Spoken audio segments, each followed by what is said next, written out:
Betty girl, come. Betty, come. Come here, Betty. Come on.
Hey guys.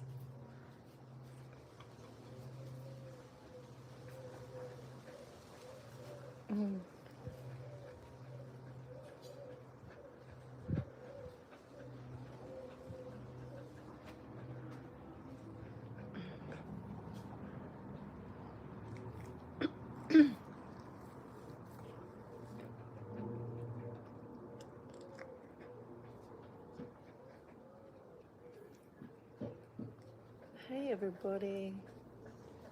Her name's Daisy. Can you hear me okay?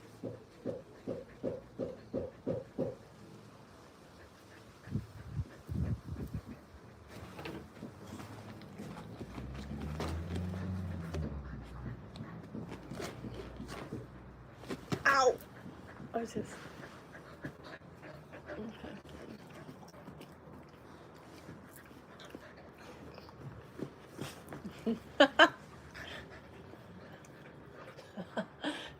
You guys.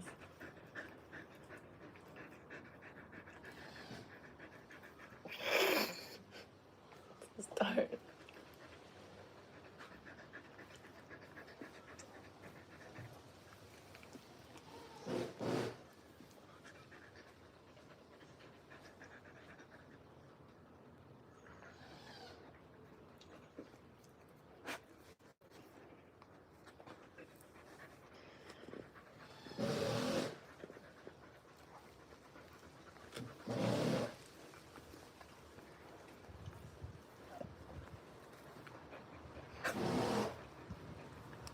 Happy birthday, Robert.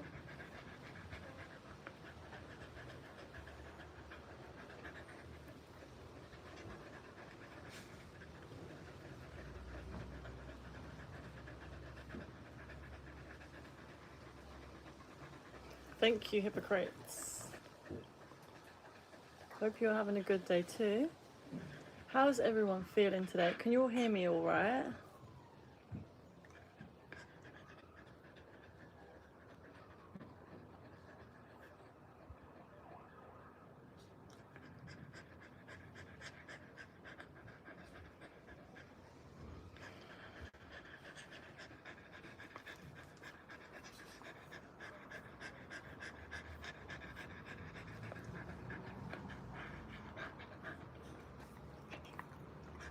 Daisy and Otis. This is Otis. This is Daisy.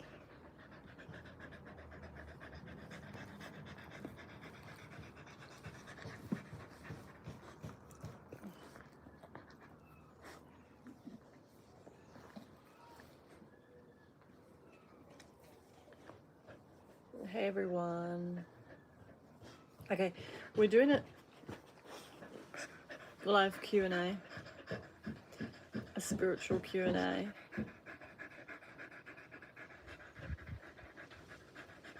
How's everyone doing? How's the last few days been? Any challenges? Anything you want to ask? Ow, Otis.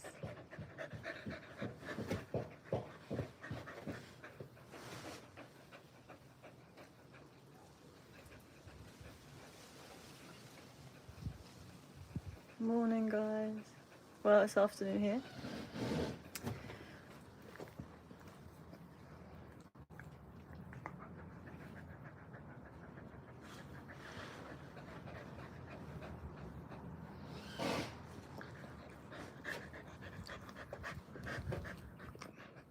Hey, Hugo.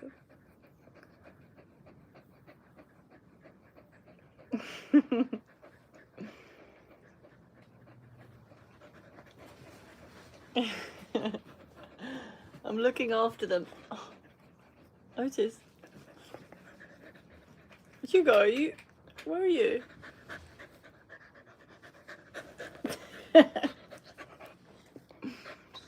Don't eat my hands, though.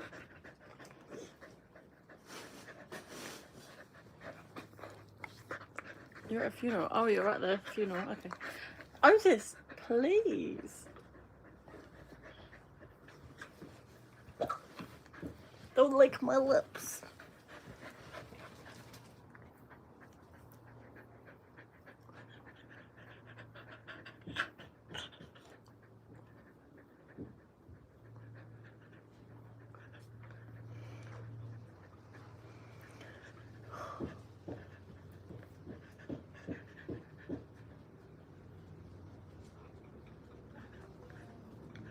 Isn't this why we came to the earth?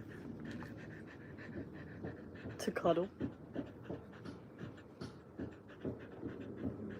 Are they behaving? Yes. Look at them.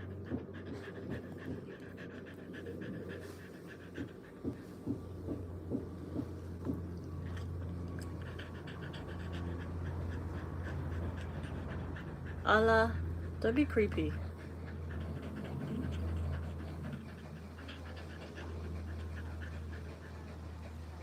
Alala, 9738, yeah. Hi from Ireland. Hi. Amy, I think Daisy misses me. Do you miss Hugo, dear? Aww. Probably. Greetings and salutations from Poland. How is everyone doing today? Doing well, thanks, hon. How are you? What kind of dogs are they? This one's a cockapoo, and then the other one's an Australian doodle.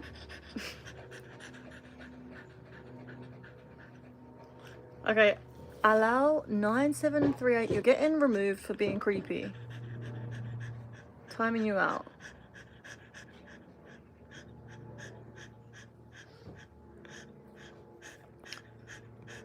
Okay, Cavapoo and Cavapoo and Cavapoo? Cockapoo.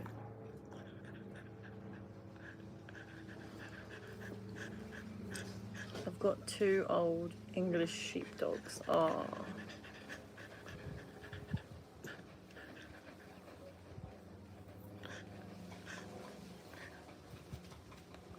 Hey, School of Flourishing. Welcome.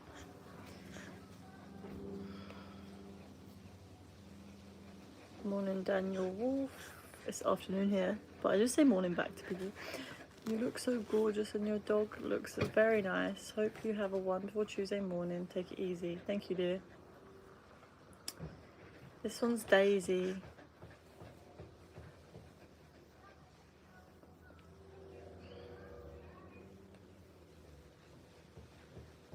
I'm dog sitting right now for my aunt.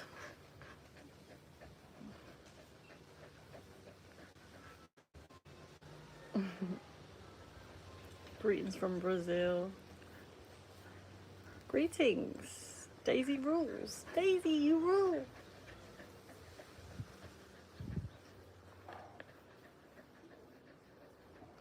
Hey, yabba boy. Boy. Yabba. Ya boy, boy, boy.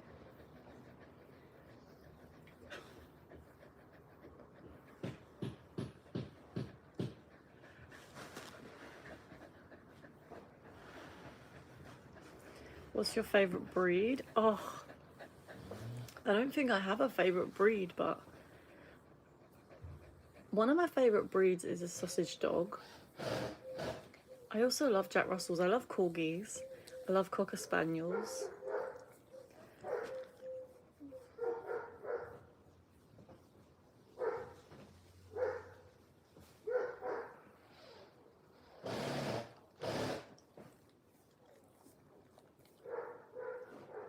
Thanks for the advice you gave me on the previous session. You're welcome. What were we talking about, and did it help? How have you been feeling since? Used to have a Westie. Nice. Let me put my phone on Do Not Disturb.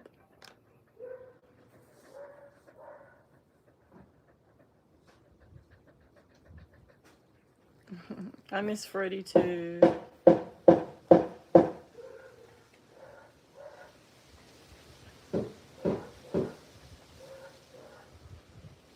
Subscribed. Thank you, my love. What's the name of your dog? The dog is called Daisy.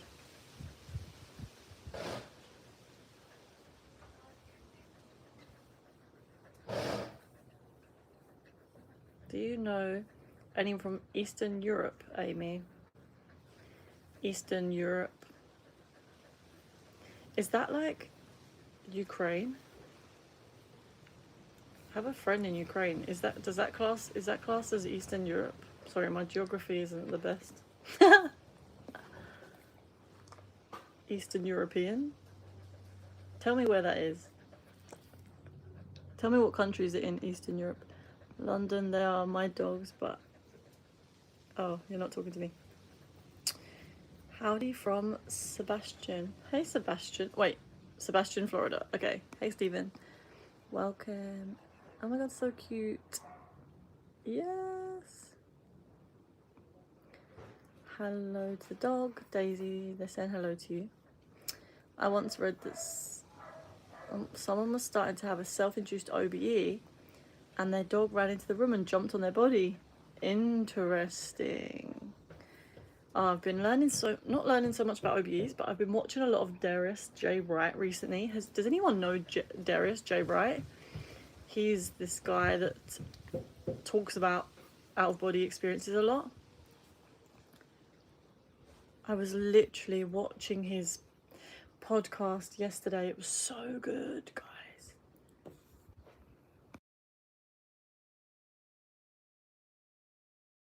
Yeah, Ukraine is perfect, Laura. How does the cultural belief differ from ours as English? I'm not sure, honestly. My one friend from Ukraine, I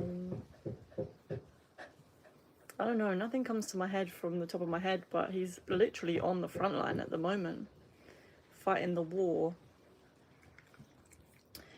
And yeah, I literally texted him today as well, so it's weird that you even asked me that. So many synchronicities has been happening recently, guys. Has anyone else been experiencing a lot of synchronicities? This is the best channel on YouTube. I mean, I'll take it. Thank you, my love. What do you do for a living? Like many different things. So I'm self-employed, but I have like lots of different sources of income. I do dog sitting. I do cleaning, But I haven't been doing as much cleaning recently. I also do spiritual coaching and make money from the YouTube. So that's like my biggest focus at the moment. But yeah. Isn't that right, Daisy?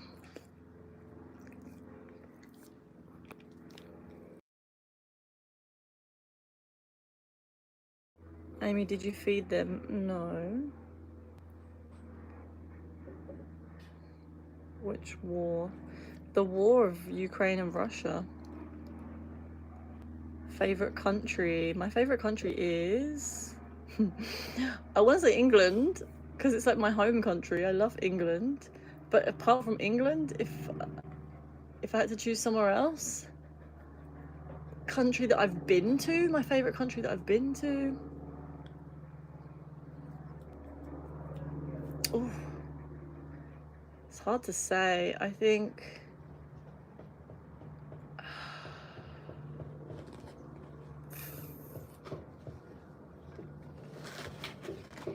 I can't even pick, honestly. I don't know.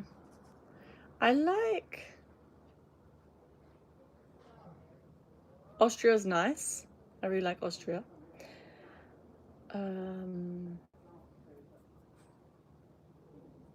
I don't know. I don't even know. I liked Bali as well. I don't know if I'd say it was my favorite country. I don't know. I find it hard to pick favorites anyway.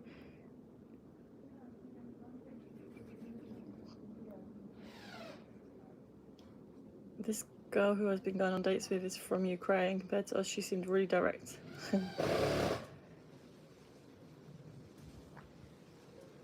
Johnny Doe, I said which war. Hey, buddy. Hey. You look lovely. Thank you.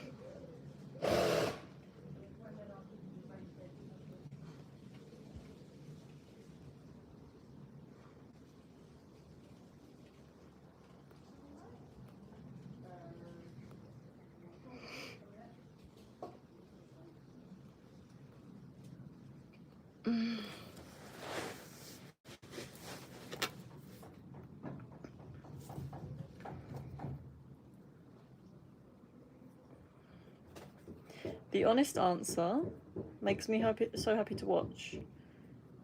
Much love from Australia. Oh, sending you love to Nick. Thank you.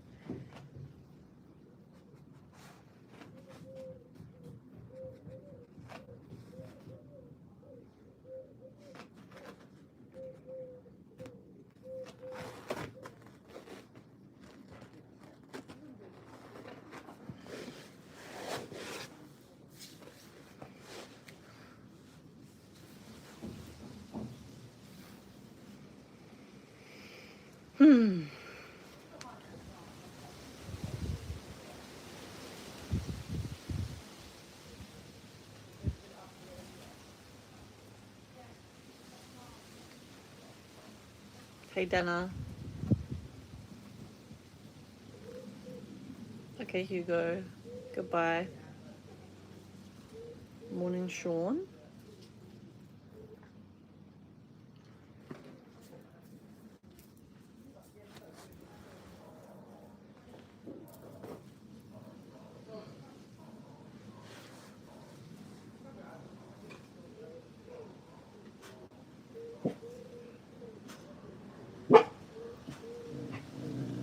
Okay, we have another dog here, by the way.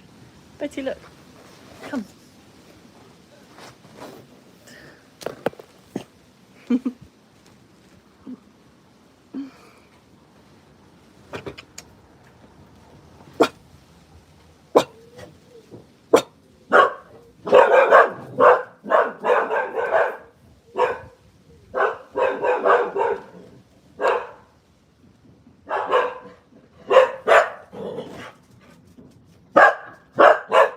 I think they're barking at the area. Daisy! Hey! Come. Come. Come on! Okay, Betty, don't growl at them. Both dates paid 100% for.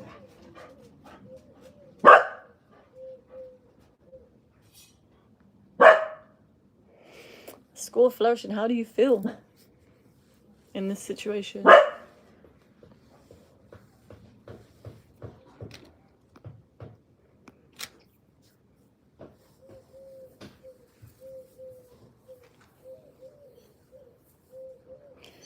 Are you enjoying the time that you're spending with her?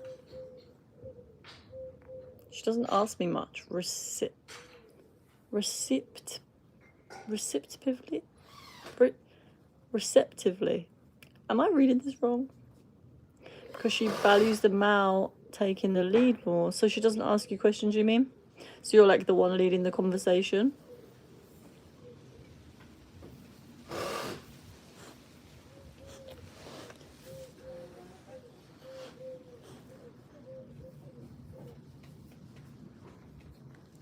Hey guys, welcome. Stusmet. I don't know how to say your name. Victor Olivia. Oliver? Hellcat. He looks just like you. It's a she. Actually.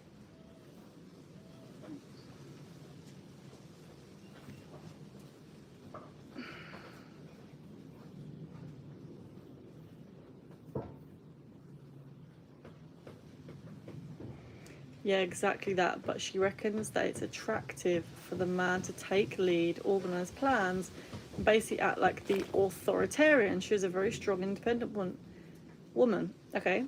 How do you feel about it?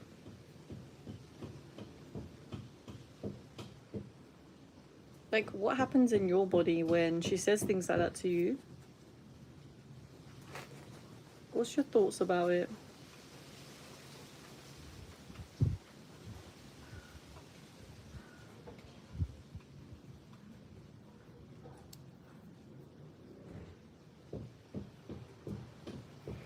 It makes me feel meh. We have similar values. Both want to live life for the moment. Both want a traditional family. Both value, enjoy little things. Affection, but I'm not the most confident person in my own ability. Okay. Why? What are you not confident about?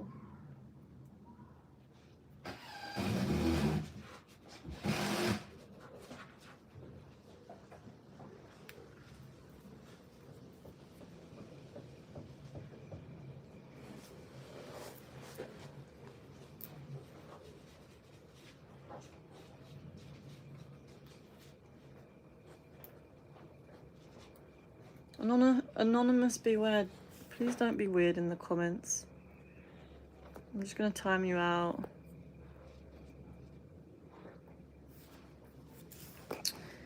Are you are you or your dog sad? No? Looking angry. It's probably because I'm squinting because it's quite bright. Remember, I'm coming from a 14-year-long relationship. I was from the age of 16 where it was pretty much mutual all the way. My wife, now ex, used to make me feel I was never fully good enough. Okay. In what way? Do you not think you're good enough?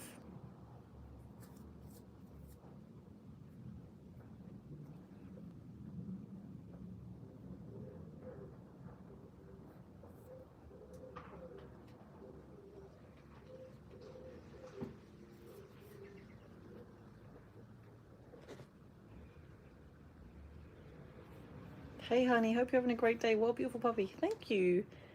ACBMD. Hope you're having a great day as well. And Betty says thank you as well. He said you're beautiful. Or she. They said you're beautiful, Betty. Hey Elvis.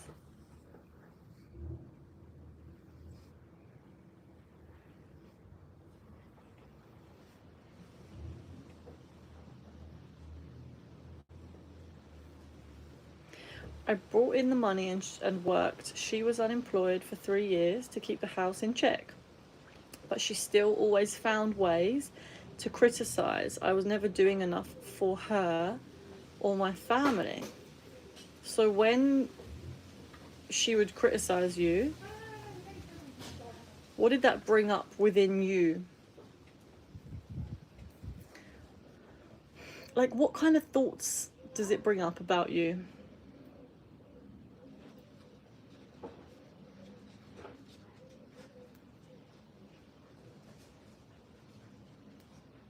When you think of how it makes you feel, is it the same feeling that you get with this girl that you're dating now? That comes up?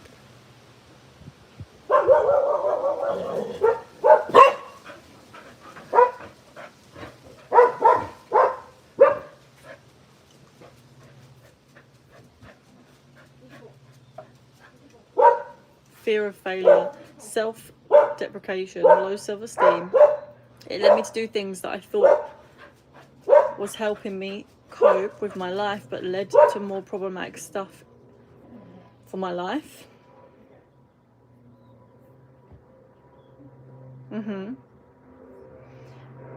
School of Flourishing, Badger. Is this feeling that you're getting? Okay. Ow! Ouch. Daisy!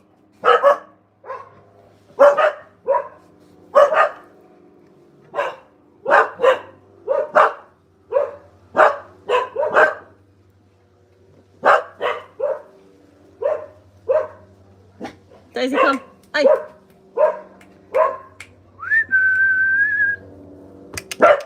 Hey, Daisy, come. Come. Come. They're barking at the dog next door. I guess they have beef. Okay, Daisy, come here, please. Come on in. Come on. You're safe here. Oh. Ugh, let's get you up here. Good girl. Okay. With this new girl, I just feel at this point, I want validation, acceptance, and to be shown affection. My wife never, ever even so much as made effort to hold my hand first. It's always me. Okay, cool. So, you want affection. And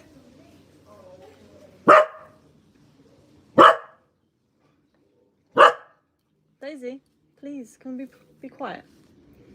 I know you're a doggy, so you like to bark. But it's okay. Okay. Sorry, Badger. Bear with me, my love. I'm just trying to stay calm so I can actually help you. Hey, my love. Shh. They're all going off. Daisy, Daisy, shh, shh. Come. Look, there's no one's barking anymore. You don't need to do that. Okay. So, because the reason why I asked if it was the same feeling that comes up is because whatever this feeling is, if it's something familiar that you have felt before, and it sounds like you have because you're saying that it's this low self-esteem. The reason why it's going to keep coming up in your relationships is because that part of you is needing to be healed. And so the universe will continue to put us in situations or in relationships that bring up feelings that haven't been healed, parts of us that haven't been healed. And that's why we end up being like in a completely different relationship with someone else, but feel the same patterns repeating. And so until you really start to look at this, what it's bringing up for you, and heal that part of you,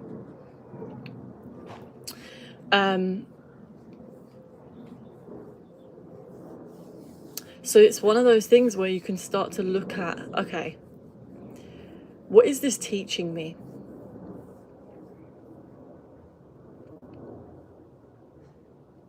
So when you notice this feeling, if you could bring yourself, like put yourself in that feeling now. I don't know if you can feel it right now, Badger. School of Flourishing, for anyone that's like, who's Badger? If you can put yourself in that feeling now. Can you do that? Can you like bring it up for yourself? How it feels in the body?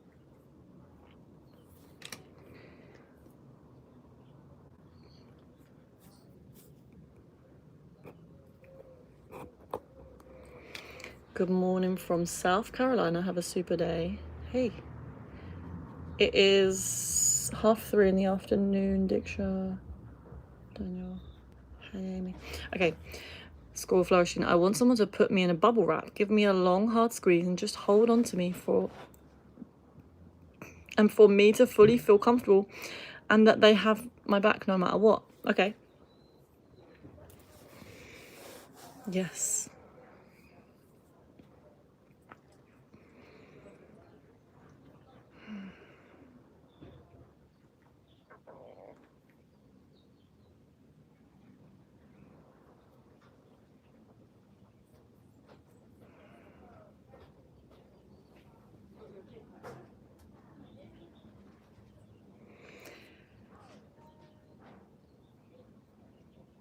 The reason why I asked Badger if you could bring that feeling to your body now, like put yourself in it, is because then I can take you through a process to really feel into what that part of you is needing.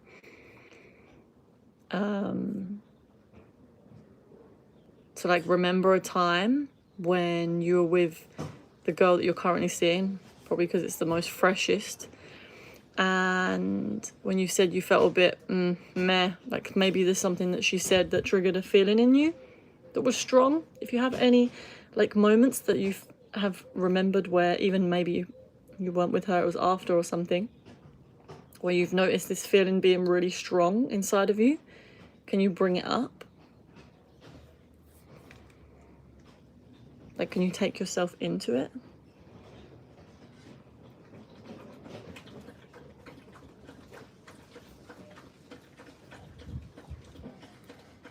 I'm not able to figure out if I should consider my bestie a priority or not. Okay, why?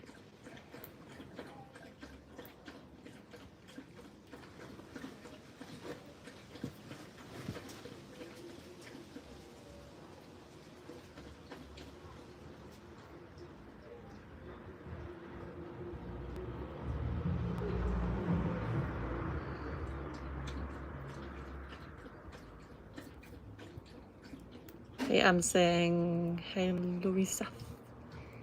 Whoa. Okay, school flourishing. I feel numb 99.9% of the time. I just coast through one day to the next without ever allowing myself to fully experience things. I felt nervous anticipation with this woman, but my brain is constantly on try to impress mode. Okay, try to impress mode is very exhausting. And with the numb feeling,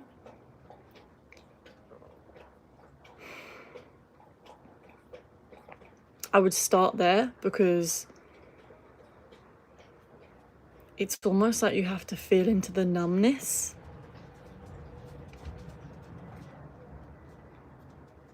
And because that's like what's on the top layer of everything is this numbness. Are you able to take yourself, like your attention with your senses into the numbness in your body? Come.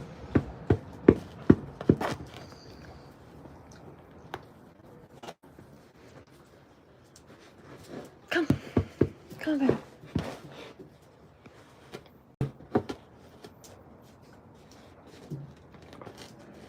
I'm new here. What's the purpose of this live? Okay, well, we're doing a spiritual Q&A. At the moment, I'm just talking to School of Flourishing, and we're going through something that he's dealing with right now. Maybe some of you will resonate as well, because that happens a lot when you're on like a group with people. The universe tends to bring many people together that have a similar, like it might be like a similar vibration. So maybe some of you can relate to what School of Flourishing is saying. If that is true, Can you put a 1 in the chat if what School of Flourishing is, me and School of Flourishing are going through, if it's resonating with you on some level? Put a 1 in the chat. Okay, Diksha, because sometimes I feel she is the person who cares a lot about me, but at the same time I feel she is just using me for her needs. Okay, this is a different situation. I feel like I should do one at a time. So Diksha, let's come back. Okay, I'm going to come back to you. Numb is the worst feeling to feel, but the easiest one to mask. No one would ever know that's how I feel because I just mirror whatever emotion others show me straight back to them.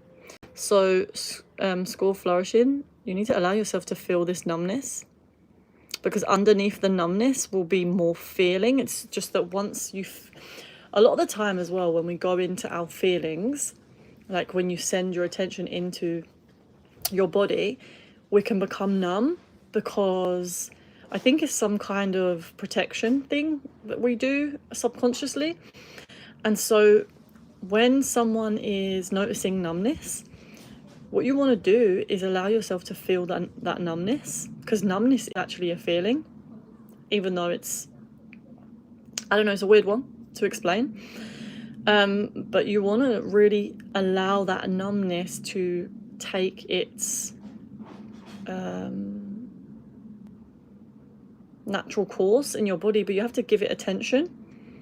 And so just noticing where it feels, sending your attention there and saying to the numbness, I'm completely here with you now.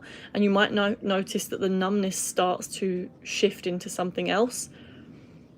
You can also do shadow work with this numbness, because it is a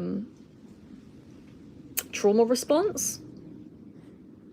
It's not a trauma response, it's like a part of us that is, when we were very young, has been in a situation that was like traumatic.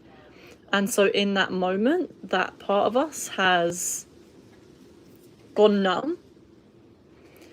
And in order so that we don't have to feel it, to protect us in some way. And so when it's bringing up this numbness for you, it's because this part of you, this child part of you, is stuck in your system, and it's wanting to be looked at and listened to. You can ask it different questions, like you can ask it, what do you need right now? Just try and understand it as best you can. This part of you that feels numb. You can even use your imagination if you're more of a visual person, or try it even if you're not, but use your imagination to really look at what this part of you looks like. What is the texture of this part of you? What shape is it? What color is it? You want to really start to get a feel for the entity. So imagine that it's an entity. What is it resembling when you think about it?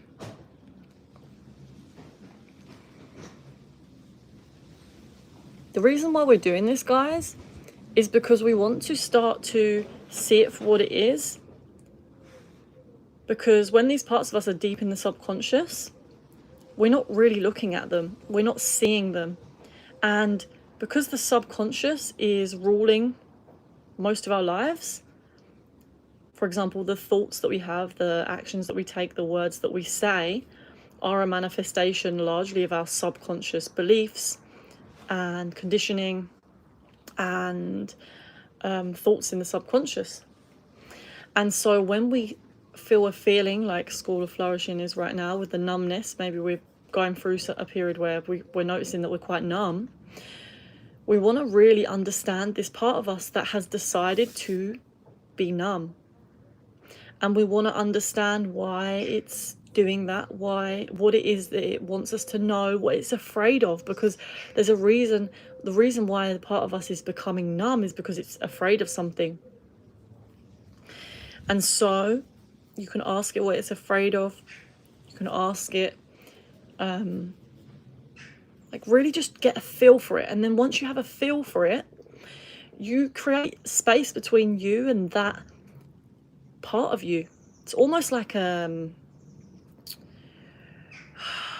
know how to explain it other than to say it's its own spirit in a way. It's its own entity that is like, I feel like we're all made up of many different entities in the spiritual realms, in the subconscious realms, and these can change depending on our state of consciousness and our awareness. And so we want to start bringing this to the awareness, because that's when we can start to shift things. You can't change something unless you know it's there, you know. So we have to be able to see things, and we can see more of it, and more can be revealed when we start looking deeper by asking those questions.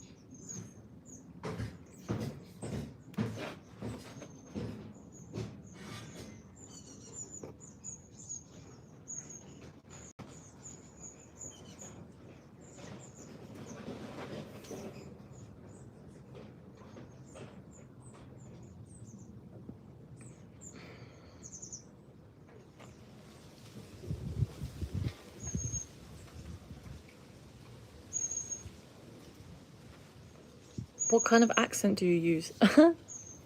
My accent is English. English, though, is not an accent. There's so many English accents.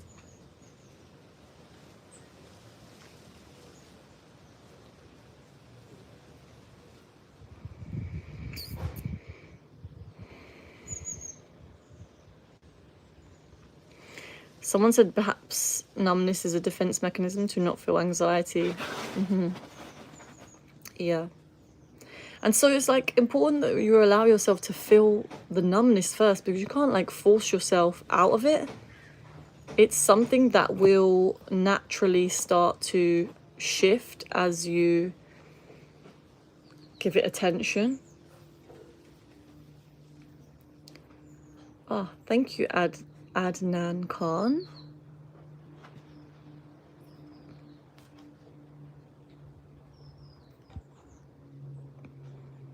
Thank you, my love.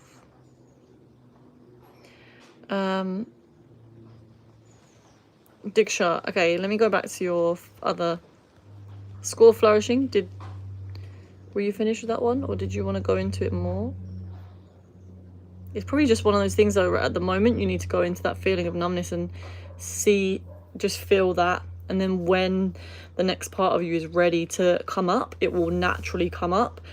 And then you can start sending that attention into whatever is underneath the numbness, because the numbness is like a protective emotion. It's like it's keeping something concealed that is, there is a part of you that is probably afraid to express that part. And so you want to bring yourself into a state that is safe. You want to make sure that you are being really compassionate towards yourself, and allowing whatever parts of you are afraid to express, that space to express, by giving yourself that safe space and that compassion. I know it sounds like a little bit, cliche, but it's very powerful to send yourself compassion. And I do this by saying, I'm completely here with you now, and sending that intention into my body. I'm completely here with you now. I'm not going anywhere. And like, do it as a meditation. You could do it for like 20 minutes, or even do it for a longer.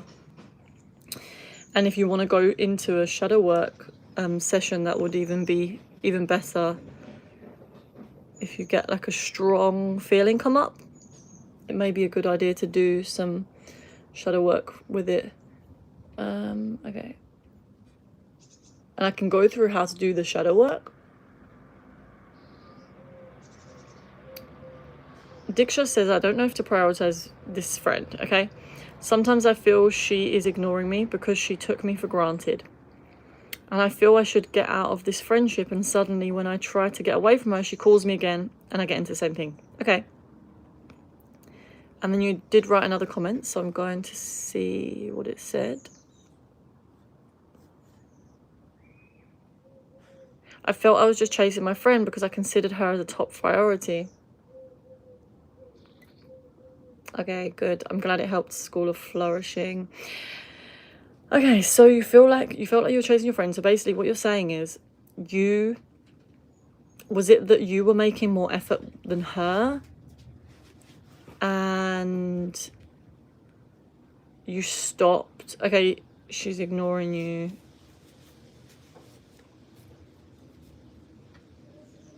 Did you feel like you weren't getting the same level of energy back as what you were putting into the relationship?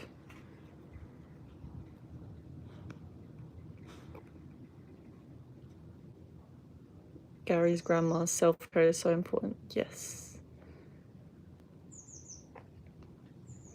Okay, Kefren says, meet your anxiety with bravery every day, little by little, making progress is a positive. Yes, thank you, my love. Hey, Voyager. Nice to see you here. If you sit by a big tree, would you get a greater energy exchange than a smaller tree, possibly? I think every tree is different. So it may be that the energy exchange is probably bigger from a bigger tree because the aura of the tree is bigger. I notice, like, when I'm next to different trees and I close my eyes, I get a different sense for their spiritual nature. And so when you start to really sit with different plants and different trees, you do start to notice the difference in their like their aura.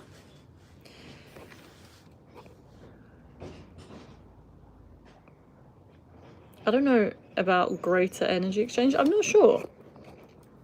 Different, but yeah. Hey, freshman 1994, nice to see you again. Intern, hey. Grounding helps us tune in with the earth's energy. Yes, Gary's grandma's. Grounding is so needed on the planet right now. I don't want to like crease my forehead and then get a line. Yep, I was making most of the effort. Okay, Diksha. So you've noticed that making most of the effort, not getting that reciprocation, doesn't feel good to you. And what you're needing is probably some more reciprocation in the relationship, right?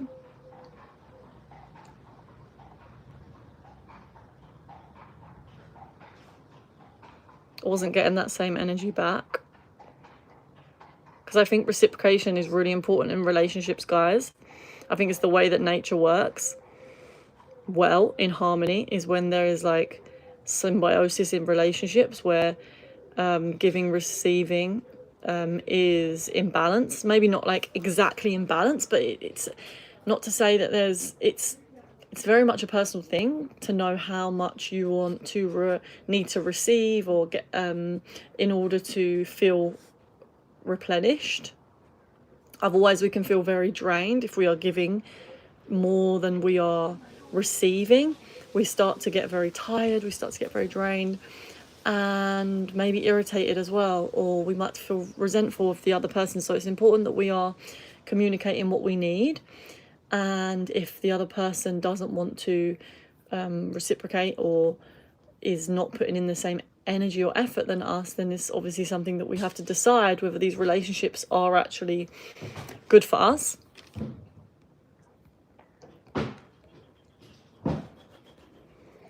Okay. Nope, I wasn't. Okay. Hello, my friend. How are you today? I'm good, thank you. In the best 8836. How are you? No, wait, are you really talking about tree energy? We are talking about tree energy. We were. How old are you? I'm 30. Hello, girl from Mother Russia. Hello. How are you? I'm good. How are you? Hi to everyone in the chat. Hope you're well and having a great day. Thank you, Marcus Elliott, for your lovely message. Sending that energy back to you. Sally for the way. Hi from Essex. What's the chat? Hey, Sally. Essex girl. Marcus Elliott. Hi, Amy. Hi, Marcus. GCC. Hey, thanks for the heart. I wasn't getting the same reciprocation in this friendship. Okay. I want to ask you, Diksha, is it something that you have felt the need to communicate with your friend? And have you communicated this to your friend yet?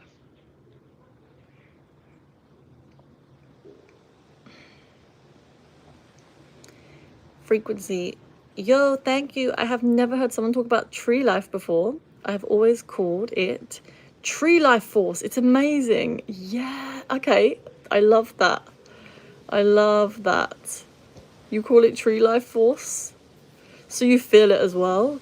Like when you're with a tree and you close your eyes, it always comes up in my imagination realms. I also notice, guys, that if I'm like, my mind is really busy, if I go and stand next to a tree and meditate, it's so much easier for me to have a clear space in the mind.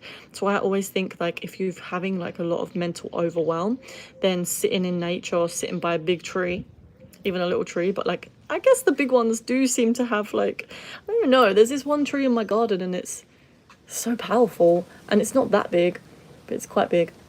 And then there's this massive tree that I love to sit next to. It just makes me feel so calm.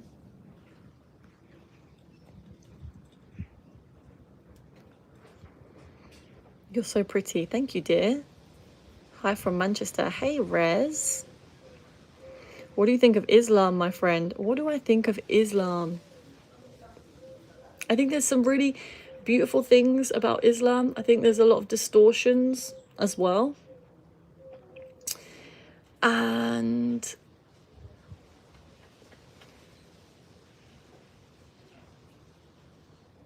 yeah.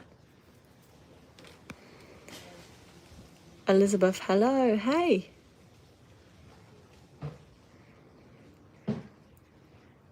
Leicester man, you need a back rub. Okay, I mean, it's kind of creepy.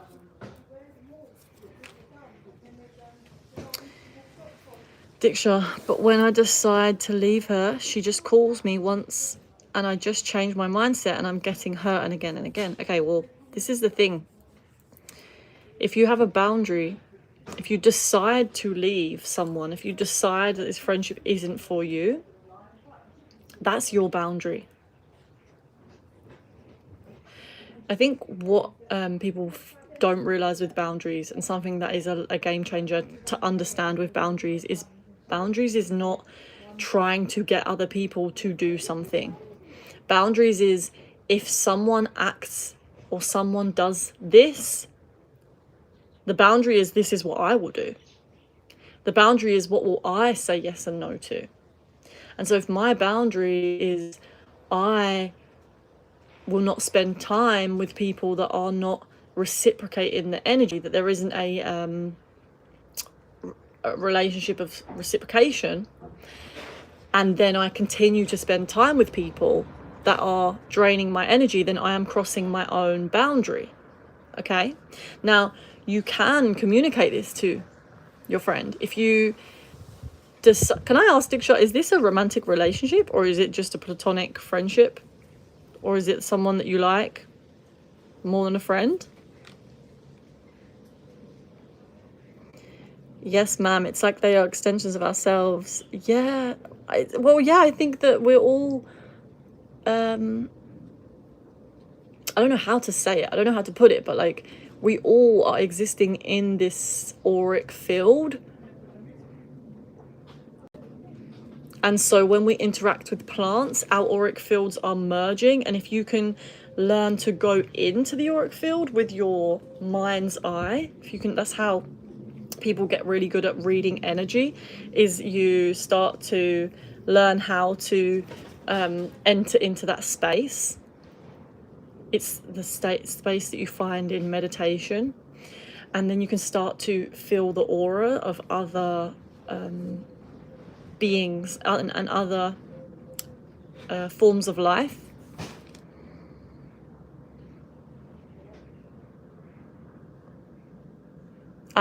Frequency 22, nice one. I've only recently been sitting by trees. Tree Life Force, I like it. I like it too. The person that called it Tree Life Force. Hey, from the Lake District. Hey, have you read a little bit about it before? Have I read a little bit about what? I'm back. Sat on the floor. Okay, good. Grounding. Old wise tree. I have to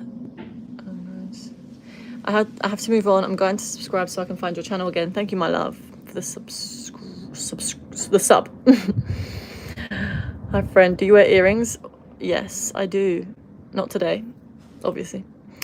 Whenever I try to talk, she doesn't like to listen, so I get hurt. But when she talks, I listen to it very properly, and she listens to me according to her moods. I feel if I will ignore her, I will lose this friendship. Okay. Diksha, I think it's a question that you need to ask yourself or that I will ask you is, what are you willing to say yes and no to in this friendship? Like, what things are you happy to accept in the friendship? Let's say this girl never improved listening.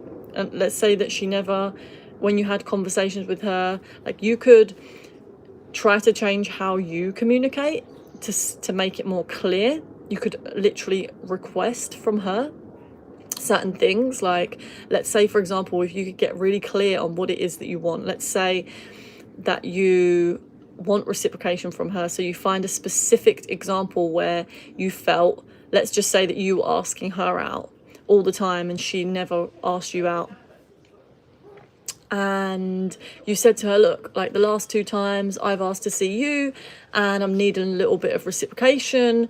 Would you be willing to arrange the next meeting? For example, you could make it so crystal clear for this person so that they know exactly what they need to do in order to, reciprocate. That is one option. You could really spell it out like that.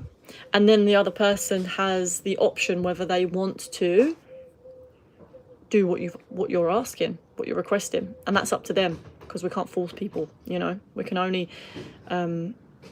be as clear as we can. So that's option number 1. You can also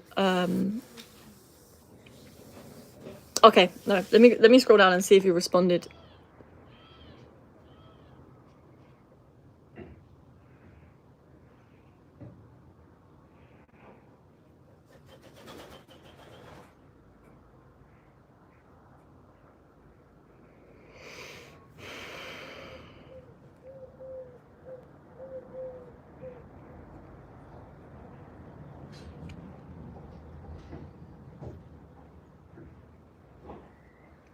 I told her many times I want to talk. She says I'm not in the mood.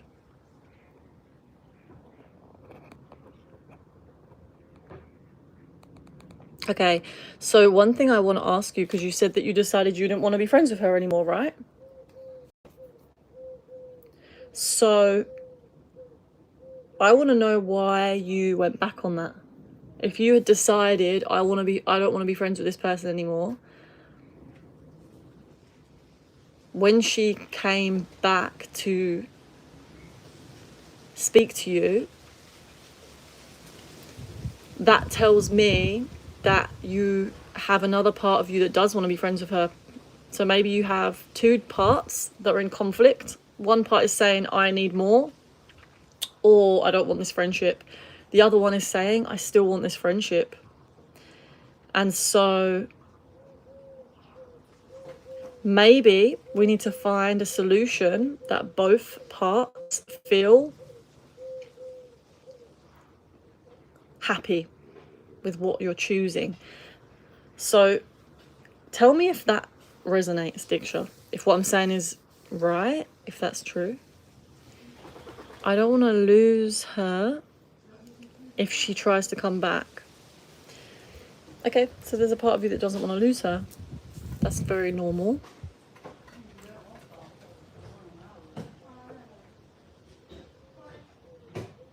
Is there a way that you can keep this connection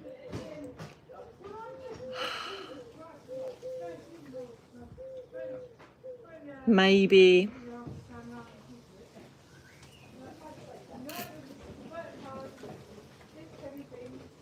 lowering the expectations? And if that is the case, knowing what you can and can't expect from this person, how much energy you actually want to give them.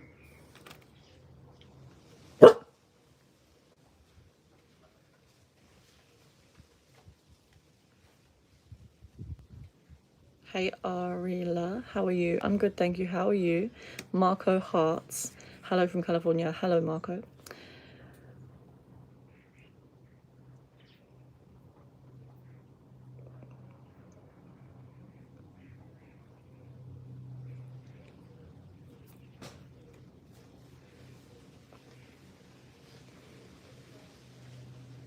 I'm stuck. What to do? I should just remove her from my life, or should I keep chasing her?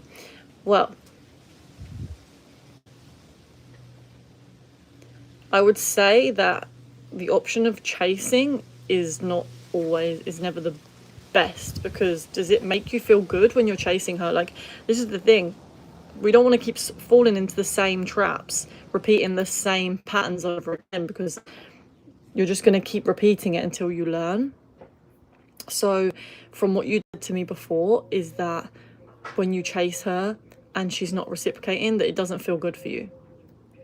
And that's so normal. That's so valid. Anyone in that situation would feel the same.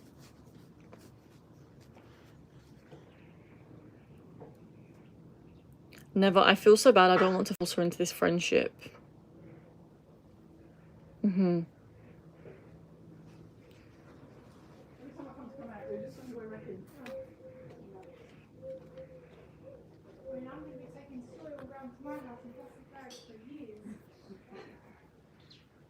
Hey, the dead eye. So you have already said then that you don't want to keep chasing her, right?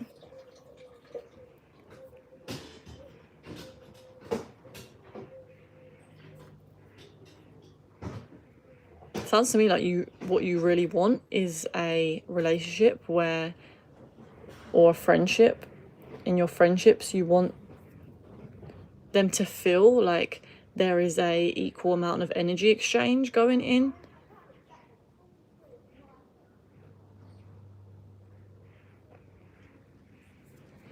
There's also maybe a part of you that really needs your compassion at this time. Like, that part of you that gets triggered when she does not show up to the friendship how you want her to show up, or when you feel like you are chasing her. When you go into this mode of feeling like you need to chase her, it's like you almost get like desperate or obsessive maybe. Go into that part of you and really feel it. Feel what it's give that part of you compassion. Like, what I would say to you, Diksha, is, first of all, can you just confirm if that was right about what I said about when you feel like you need to chase her? Do you go into this feeling of almost like obsession and desperation? Okay, I'm becoming obsessive, right? So when you go into this mode of being obsessive, okay, hey Swap, by the way, welcome, nice to see you again, and hey Adam Soso. So when you go into this, when you notice yourself going into this obsession, so I'm getting that you are feeling like this right now. When you notice yourself in this state, what I want you to do is act on it. Do not act from that place of obsession, because this obsession is not your higher self. It is the ego. It is the ego believing that it needs something from this other person in order to feel alive, in order to feel good enough. And so when we act on that from that place, we just what's the word?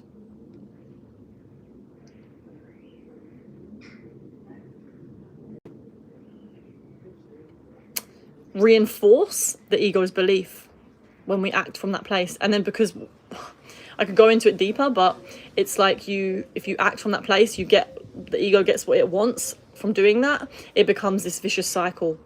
And usually that's where the highs and the lows are taking place, because you feel like you need to keep doing that in order to get what you want, but it doesn't actually feel good to be doing that, because you're not feeling the real need. The real need is you want reciprocation. So when you are in this feeling of feeling obsessed and desperate, let yourself, Javier, please don't spam the chat. Let yourself go fully into that feeling without chasing, without acting. Usually, by the way, when we allow ourselves to really feel into our body, we don't act on the obsession from the obsessive place. We start to attract towards us, for one, higher quality relationships, and often that person that we wanted to chase starts coming back to us, but it's not really necessarily a reason to do it, because sometimes we want to transcend these patterns, and this person that is in our lives is actually reflecting back to us this pattern. So what you want to do is use this as a spiritual practice. Use whenever you notice yourself going into this obsession, remind yourself this is the ego. Remind yourself that this is, okay, this is that part of me again. And let's understand what's underneath this part of you. What is it that this part of you thinks that it is getting from this person? What is that person validating within you? When you're noticing the thoughts that you're having, when you're obsessed, like sometimes when we're obsessed, we can go into this high. It's like we're thinking about that person so much, we're imagining, we're fantasizing, and that can put us into these really high highs. So notice, what is it that you're fantasizing about? And what is the feeling underneath what it is that you're fantasizing about? What is it that this fantasy is giving you? It might be something like, I am attractive, or I am strong, or I am a good leader, right? It might be that this specific person validates this part of us, right? But the reason why we need the validation from the other person is because it's actually the ego. And deep down, the ego doesn't actually believe that it is good enough.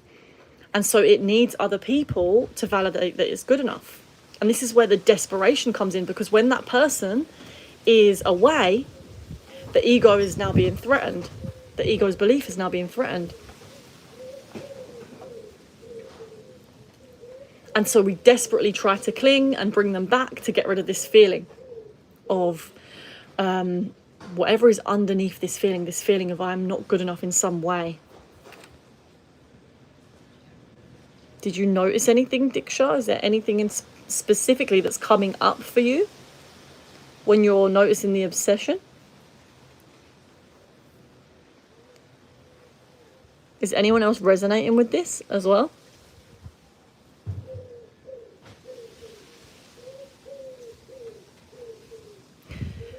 Parker White King, put some clothes on, respect yourself. I have clothes on, and I don't know, what was the point in that comment?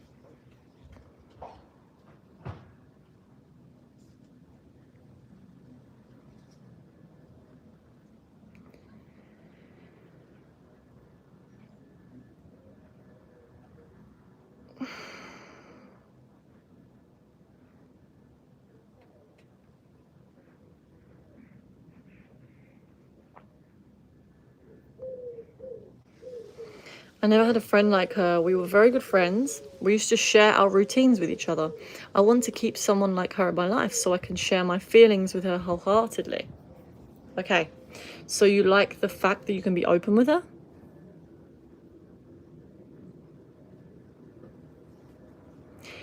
Let me ask you a question, Diksha. When you notice her pulling away from you, do you have a fear that you won't find another friend that meets these needs for you?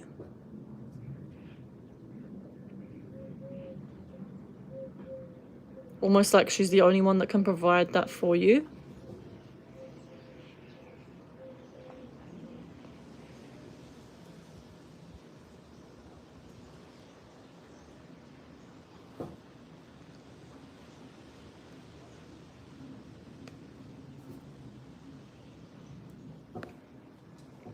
Mr. Brightside, who are you calling a narcissist?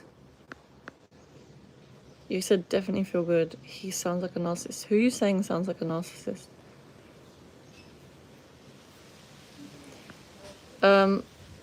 Hola Santos, please don't say things like that. We're having like an actual conversation about real human feelings. So, like, let's be kind to each other. Otherwise, you'll just get timed out, because I want to keep the chat a safe space for whoever's here. But I feel like she's the only one who can understand me. Okay, so you have a fear that you're not going to find someone, another friendship that where they can understand you. Okay, let me ask you another question, Diksha. That part of you that says, I'm not going to find more people like this. First of all, when you bring like that statement to your mind, I'm not going to find more friends, like bring that fear to the surface. I won't find another friend that understands me. Can you ask yourself, is this true?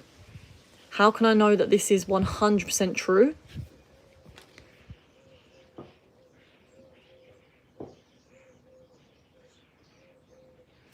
She's the one who I can share my highs and lows without any fear. That's a beautiful thing. Oh, okay. Mr. Brightside, I see what you're saying now.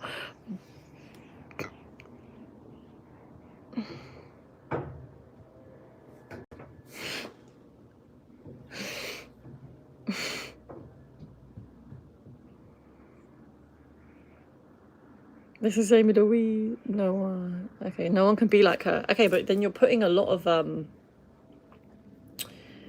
what's it called? What's the word? A lot of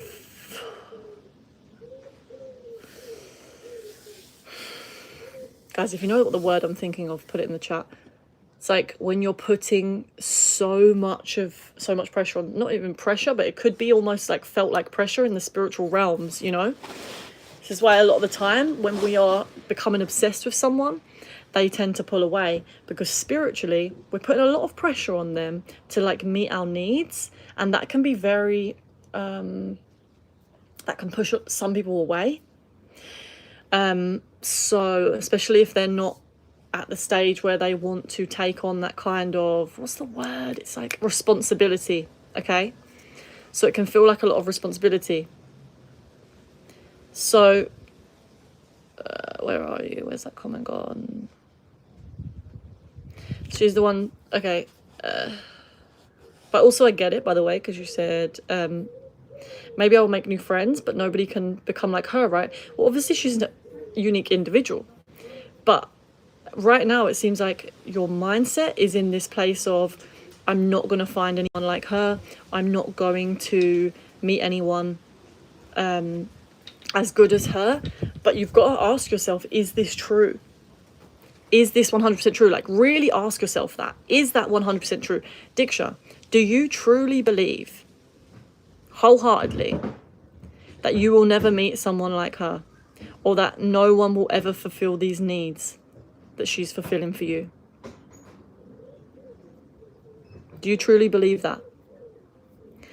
And also notice that if you're in this state of thinking these thoughts, you've actually completely limited yourself from the other possibilities. So maybe it could be a good idea to open up your perspective to look at other possibilities of actually, okay, if I do spend less of my energy on this person, I'm actually opening up a lot of space for other people that maybe even better fits for me. What about that possibility? Because at the moment you've just completely identified with the possibility of no one's going to be as good. But what if we look at the other possibility, that maybe you'll meet someone that's better suited to you, that's more worth your energy? That's a possibility. So why don't we assume that instead? If you were to assume that instead, then what actions would you take?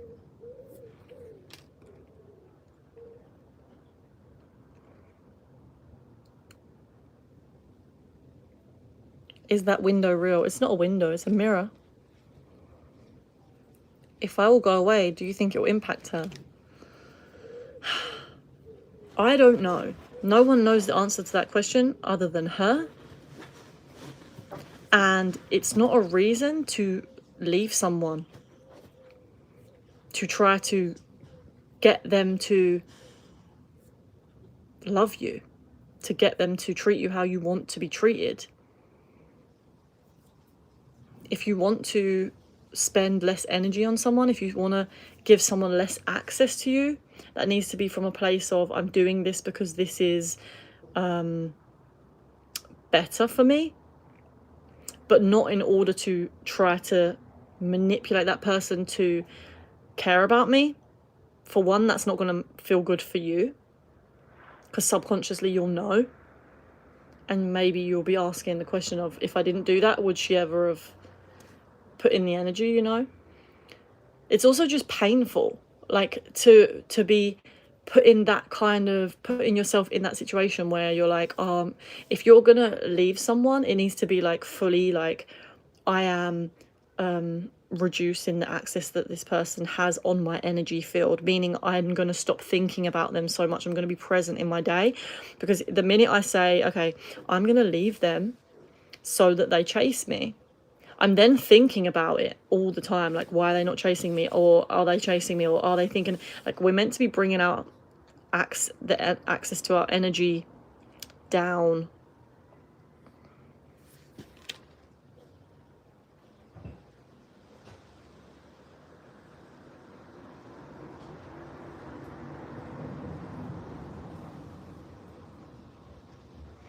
No, I can't lose her. I'm going away so I can just make her feel that I'm important in her life.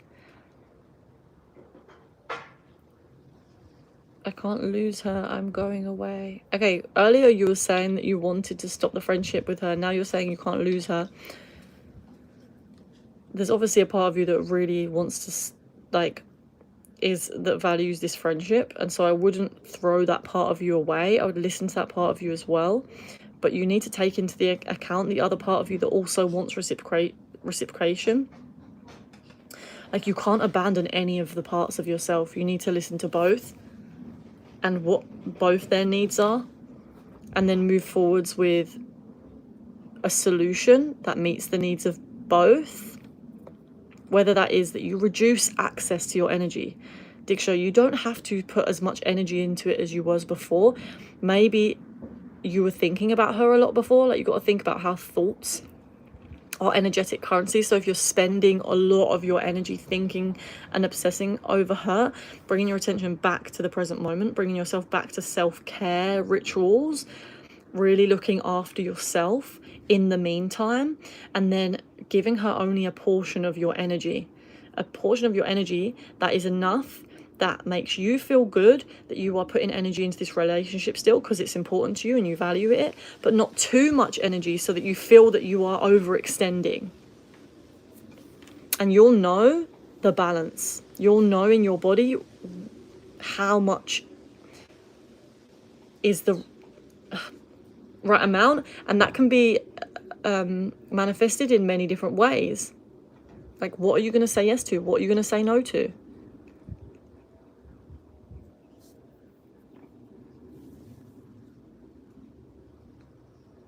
Mr. Brightside, please don't say things like this, because I feel like we're being compassionate with each other, and let's keep it that way.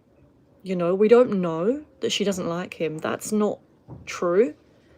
So, yeah.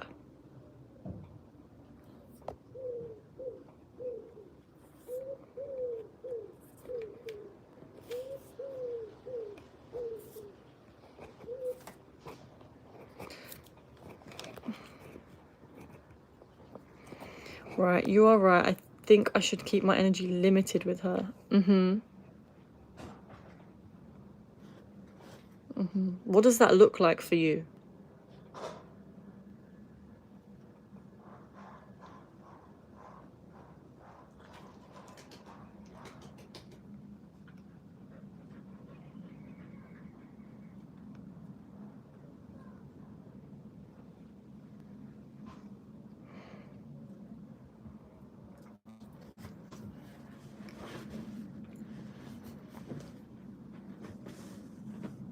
Hello, Franco from Buenos Aires. Freud said obsession is because we repress our aggressive intention or don't want to feel.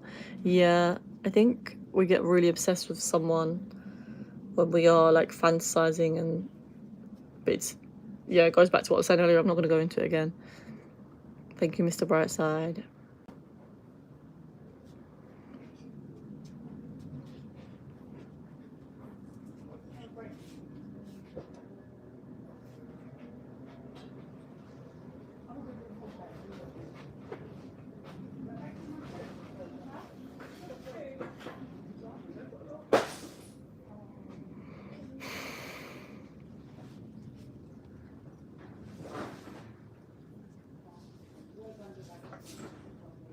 Obsession thinking is attached to the aggressive repressed feelings.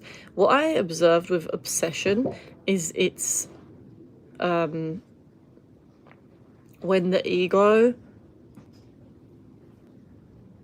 thinks that it's getting something that it is desperately needing from someone else, and the thing that it desperately needs, it thinks it lacks. So let's say, for example, I have a belief. Let's say I had a belief that was like, I am ugly. And then someone comes along and they make me feel sexy or they make me feel attractive, right? They are validating this part of me. So the ego has this like deep-rooted belief. But on the flip side of that is like it's looking for evidence for or against this belief. So when it finds evidence that I am attractive, and this is all like when we identify with the body as well, something I noticed. When you're identified with your form, this is when we can get into these sticky situations with the ego, because the ego needs the body to be alive. And so if someone comes along and validates the body, the ego can get really obsessed with that and really attached to that if it has a deep-rooted belief that I am not good enough in some way, or that my body is not good enough in some way. And so that validation almost becomes like a drug to the ego.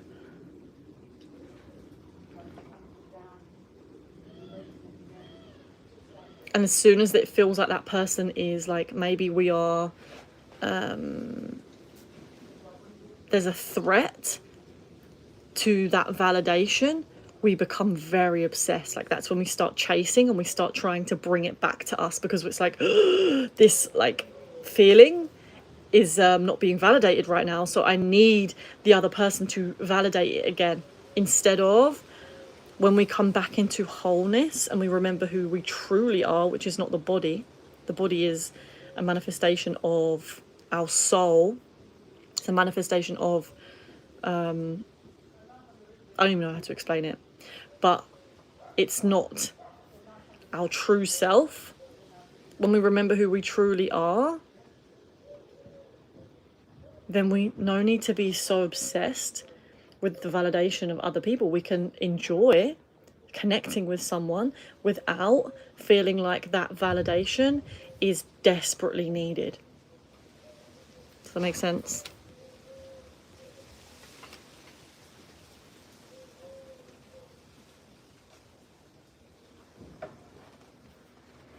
Okay, Michael Mazzi. Why do people put comments like this? Stop talking bullshit and make me a burger. Do you know what? I shouldn't even put energy into reading these things, but like recently I've just been like, why? Like I want to call it out, because I'm just like, why do you feel the need to write stuff like that? What does that do for you? Like genuinely curious.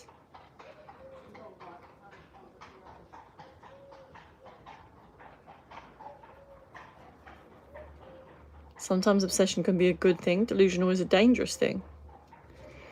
Obsession, I think, can be a good thing if it is healthfully expressed. Yeah, like you can be healthfully obsessed with someone, like just so in awe of them, like they're an amazing human, like you just think they're so cool, you think they're so fun to be around and really appreciate them. Yeah, but it can be a creepy thing, or not even creepy, it can become harmful when it's unconscious.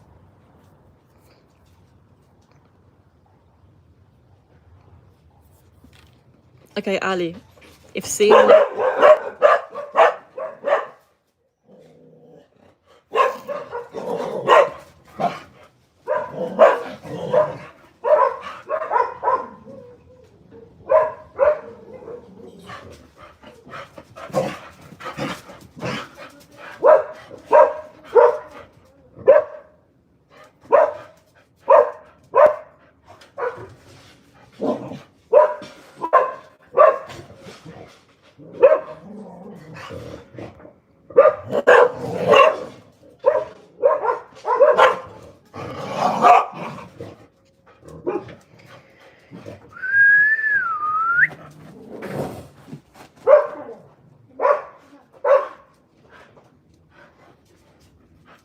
sorry guys.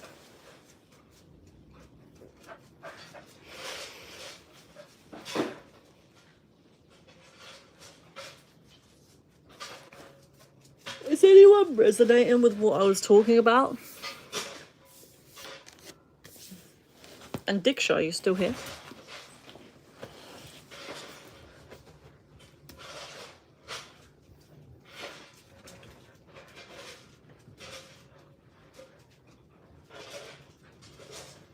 Hey, what's up? Hey.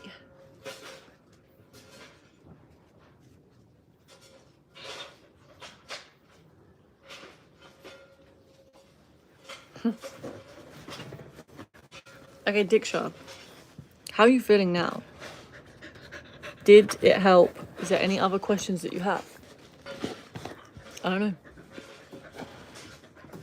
Like, do you feel like you know what you need to do? Or, like, you feel like you have some relief from the situation that we were talking about?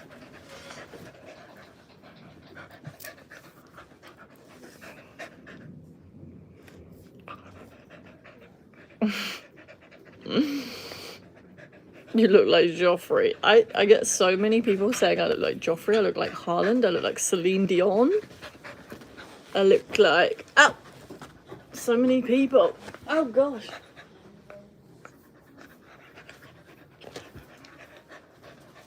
When are you planning a trip to visit the pyramids? I don't know. I'm not planning a trip. Ah.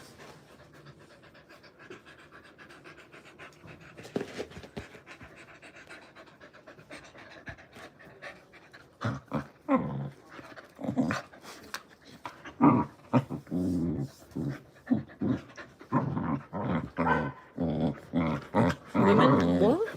Women will not make a sandwich and move on anymore. What does that mean?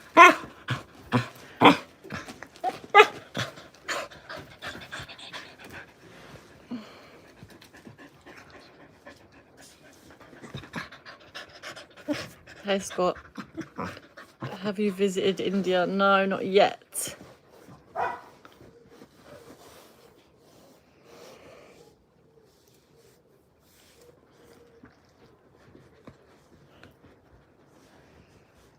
Haaland, yeah.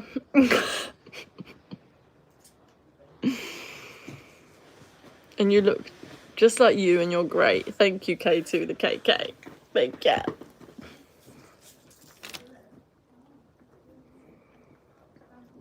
Same eye structure. What, me and Haaland? Or Joffrey? Or Celine? Do kind of look like a dude. Thanks. Glad to hear it.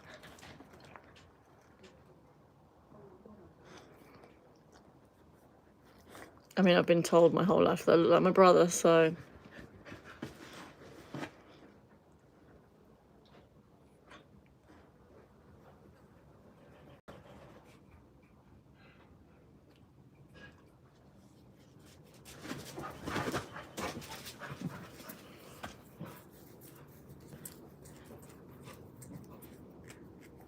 If she looks like a dude, then I'm gay.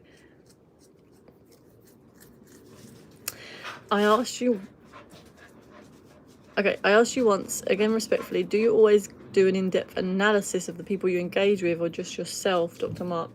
In-depth analysis? Well, I'm just like, are you referring to the conversation I was having with Diksha? I don't think I have an in-depth analysis with people. It's more that if someone has a question, then I help them on a spiritual, from a spiritual perspective. So just asking questions, seeing if we can get deeper into like understanding what it is.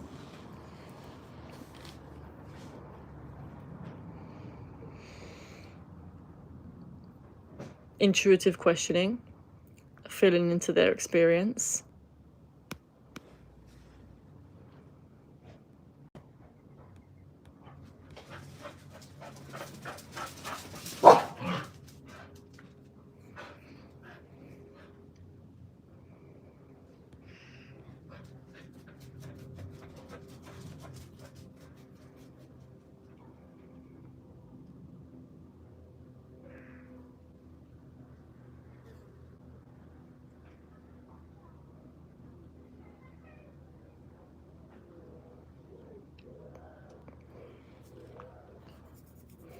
How did you become a spiritual guide? I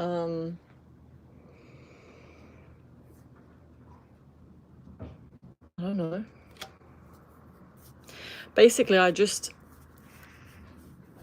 started helping other people with stuff that I've learned myself that helps me. That's all. Because I use all of these techniques and all of these ways to go deeper into the subconscious. I've been using these practices for like the last, oh my god, 5 to 10 years. I've been learning so much along the way, and so started helping people with it and getting good responses, good feedback, and so yeah, just been continuing to do it more and more.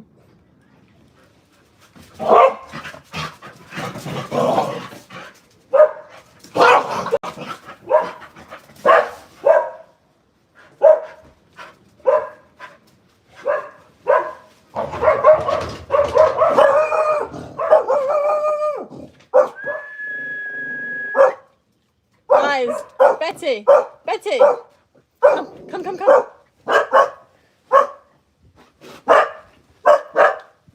Very noisy. Daisy, come. Daisy.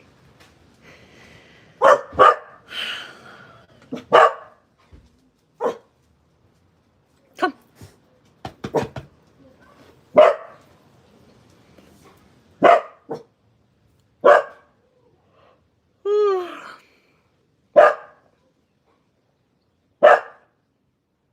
I also am an artist, guys. So I like to just create. I like to create from everything that inspires me. And so I am, hey, Daisy, please. Stop. Hey. Shh. Daisy.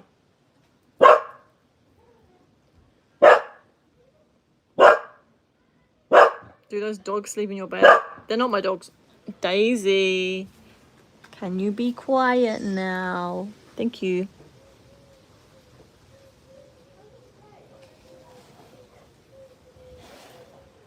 Ah! Guys. Daisy.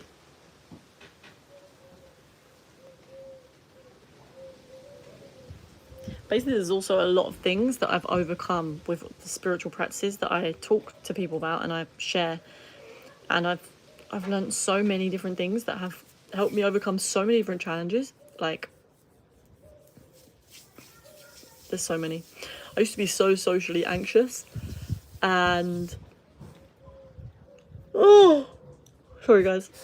I used to be really like socially anxious and have no confidence speaking to people, putting myself out there, and I wanted to transform that. And so through a lot of meditation and a lot of working on myself with all these different practices,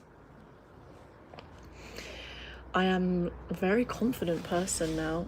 I mean, I still have my moments where I feel socially anxious, depending on the situation, but I'm so better equipped at dealing with it and not letting it take over me.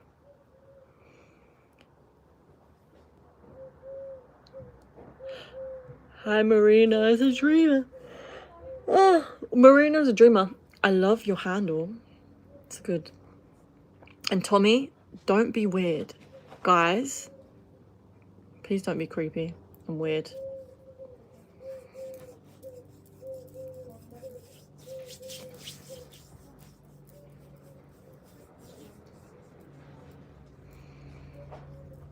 I'm queer and always socially awkward. Okay. Yeah. Hi, Remy. Hey, Double Diesel. Thank you, Tommy. Hi, Remy. I love your PFP. What's a PFP?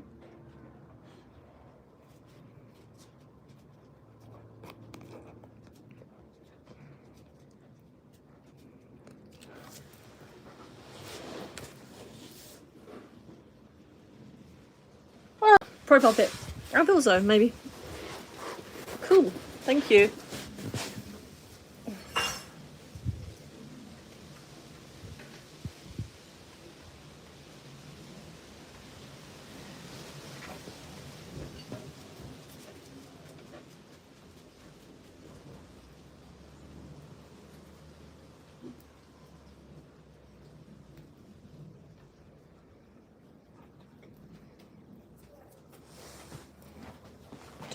Did you know Jesus lies in the Bible? No, I did not know that.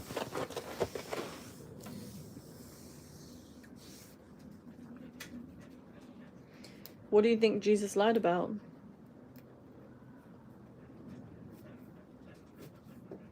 Come on in.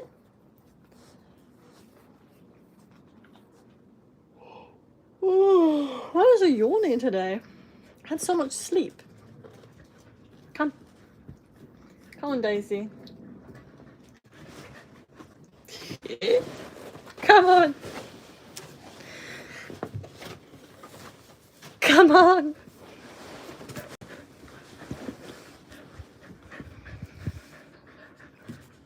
Who are you calling an old hag?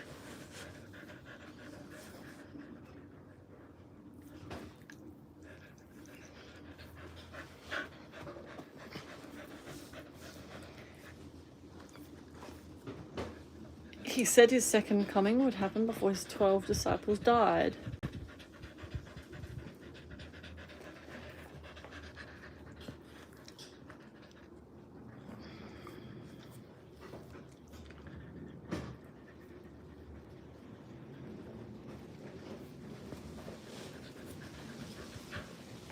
I've never heard that, honestly.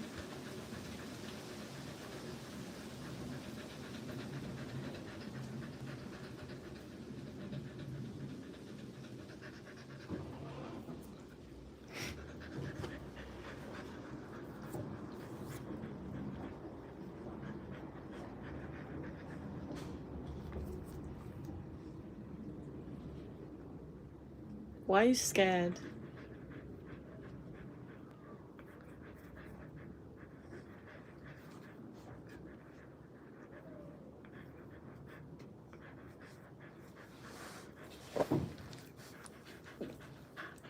I got this top for like 3 quid, 4, no, maybe even 2 quid. I don't know. It was very cheap from the secondhand shop, but I love it. It's so comfy. Are you vegan? I am vegan, but I'm not the most strictest vegan in the world. Most of the food I cook is vegan. But like today, for example, I was at my auntie's house and this is like an Indian household, okay? So my uncle is Indian, and so they had some paranta. How do you say it? Paranta? Someone tell me. You know them bread things that have butter? So I had one today.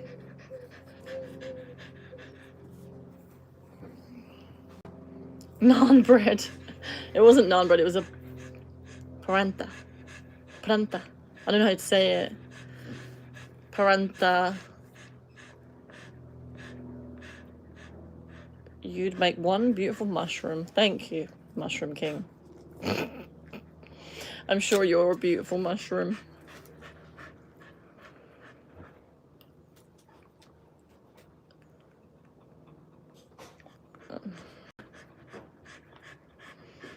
Potato bread. It wasn't potato bread. It's like it's almost like a puff pastry. It's so good. I would never buy this stuff, but like if it's there, I wanted to eat it.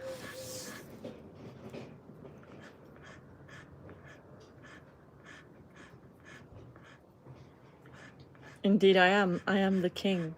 The Mushroom King. And what gives you the Mushroom King title, my lord?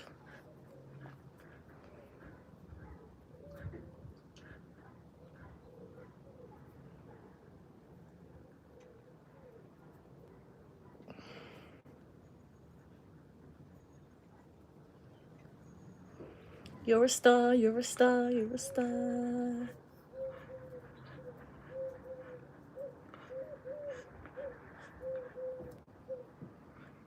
I'm a fun guy.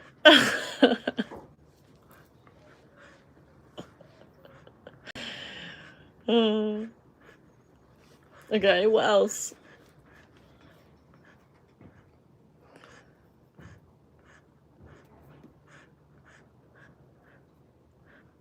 Amy Sampson, I remember you from high school. You used to drink ketchup straight out of the bottle.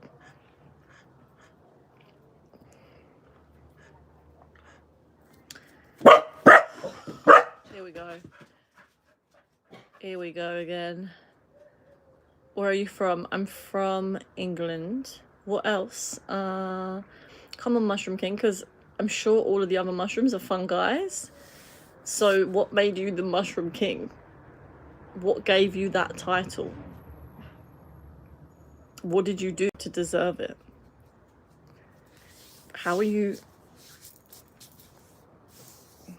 leading the way? They're little idiots. What? They're your family.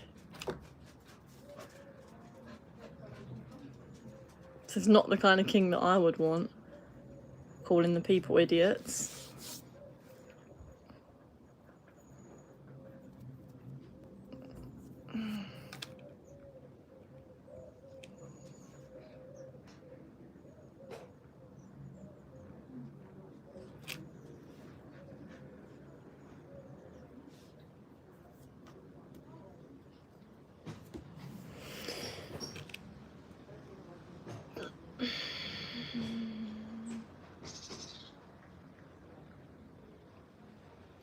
I just grew, just happened.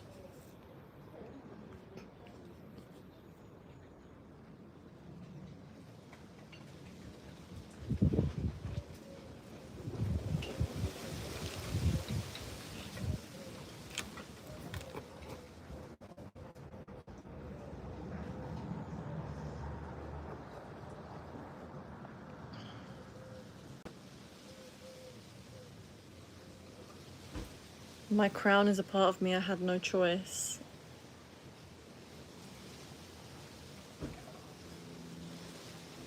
Then I don't know if you deserve the title. You haven't given me good enough reasons. Because you were born into it.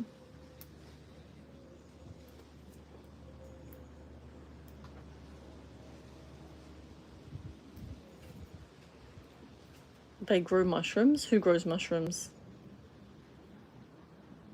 Do you wear shorts? I do wear shorts.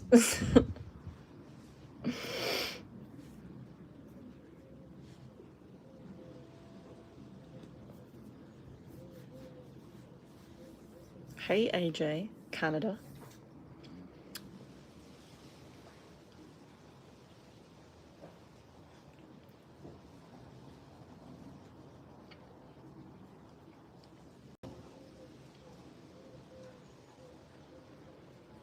Who has had 7 grams of shrooms? No.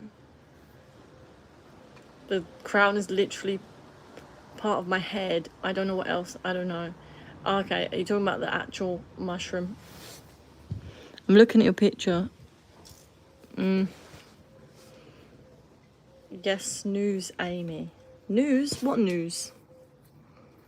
Can you play Animal by Cat's Eye? Animal? By Cat's Eye? I actually was listening to a song called Animal today, but I don't think it was by Cat's Eye. It was another song.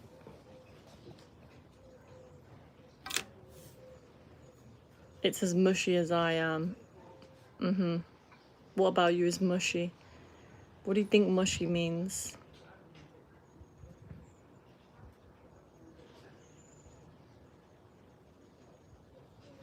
Loving someone else is horrible. Love myself first, always and forever. Why is loving someone else horrible, Tony? Taylor Swift or Lana Del Rey? I don't listen to either.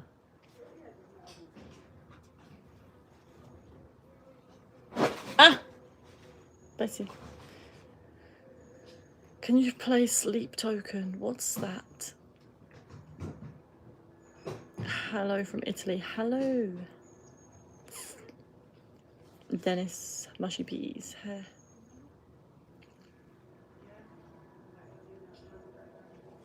Are you related to Haaland? No.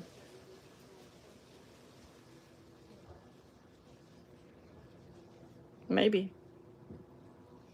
Is he even... I don't think he's English, is he? Is he English?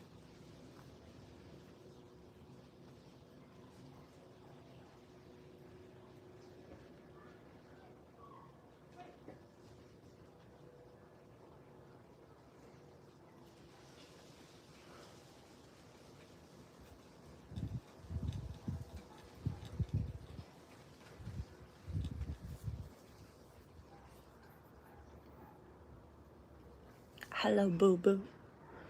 Okay, guys, if you haven't subscribed, please do. Because then you won't miss any of my future lives. And you can support my channel.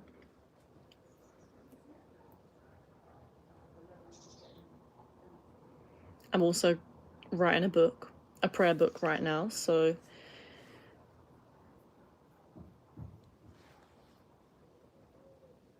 that means you'll be able to see the updates for the prayer book.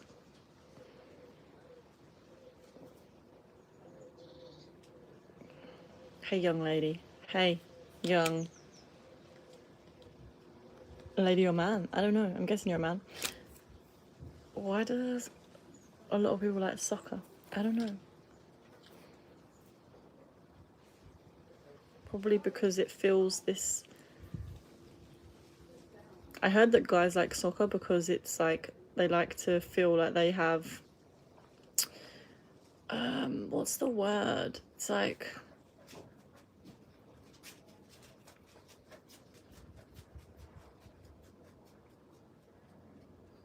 conquered. It's like winning games gives like the male part of the species this feeling of conquering, or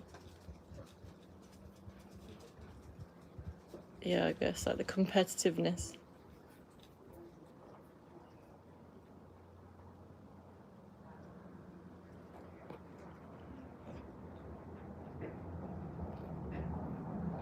Because we're living in a time where people don't care about who you are. Deep inside, it's all about looks and show off. That's why loving someone is trolling. Yes, so if you believe that people only care about that, then you're going to keep getting attracting people into your life like that. Like, I completely get it if that's an experience that you've had a lot of in the past. And it's important as well that we allow whatever it is that we're currently experiencing to help us to become aware of what it is that we are believing right now. So if you're noticing that, like, obviously there's this belief within you that is that people don't care who you are, I would look for evidence otherwise. Really question that belief.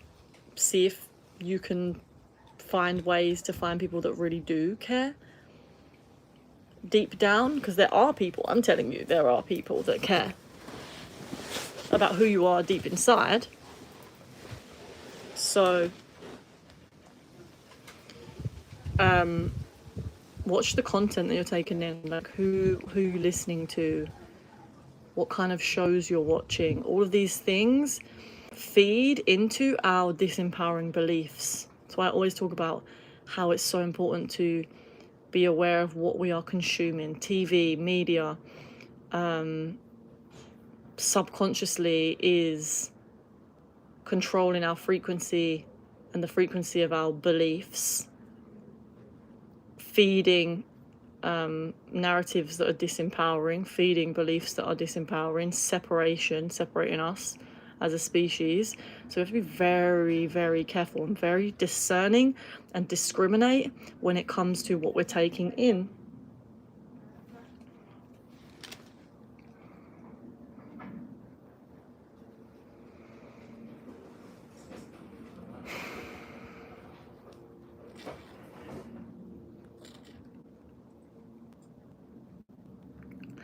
Thank you, Boydie.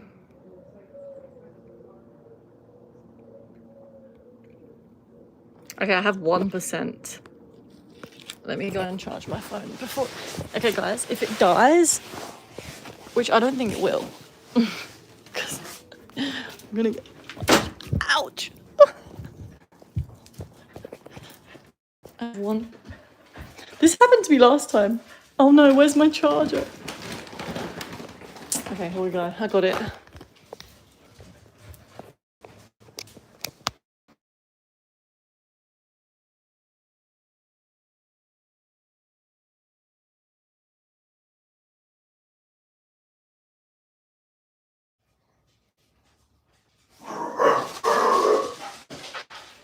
Sorry, guys. I knew some of you would still be here. I took the opportunity to make myself a cup of tea. Okay, do you know what I want to go into now because of what we were just talking about? Is how everything that everyone experiences, everything that you experience, is a reflection of your inner state, your inner world. Okay, Mr. Brightside. The numbers are going to come back. Okay.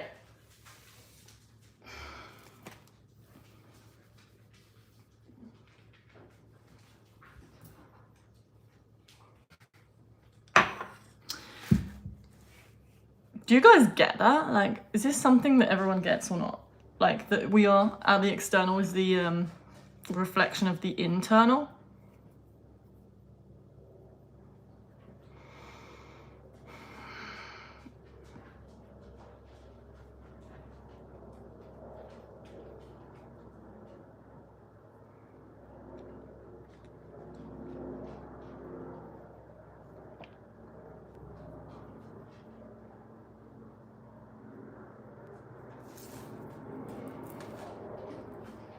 Gabe, I'm timing you out.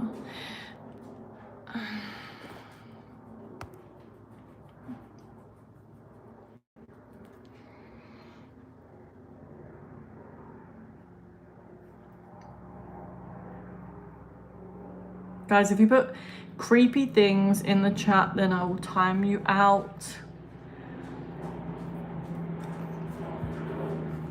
I'm getting so sick of all the creepiness, honestly. weird stuff. Ever since I started live, I didn't realize how much weirdness is on the internet. I really don't spend time like seeing this stuff until I started going live, and I noticed how fucking strange some people's mind is. Like, they just come out with the craziest things, so insane. And I just want to have, like, you know, some good conversations, and then people just be popping on saying the most crazy stuff.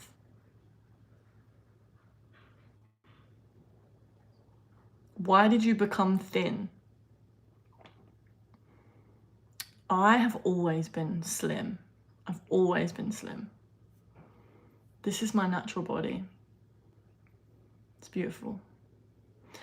Okay, YouTube is full of weirdos. There's a lot of crazy stuff. A lot of crazy stuff.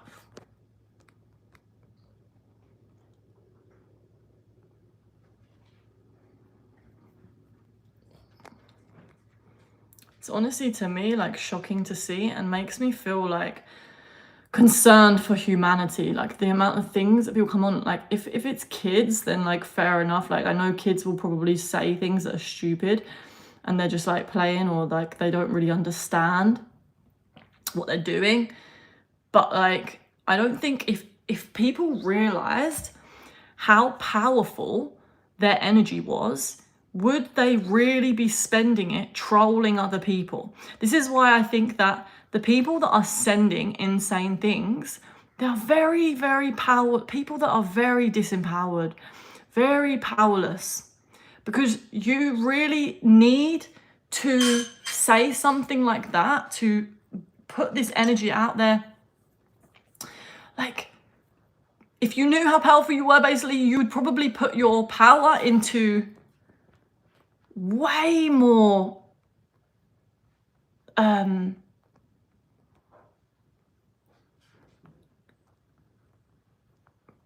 can't remember the word. I keep forgetting words.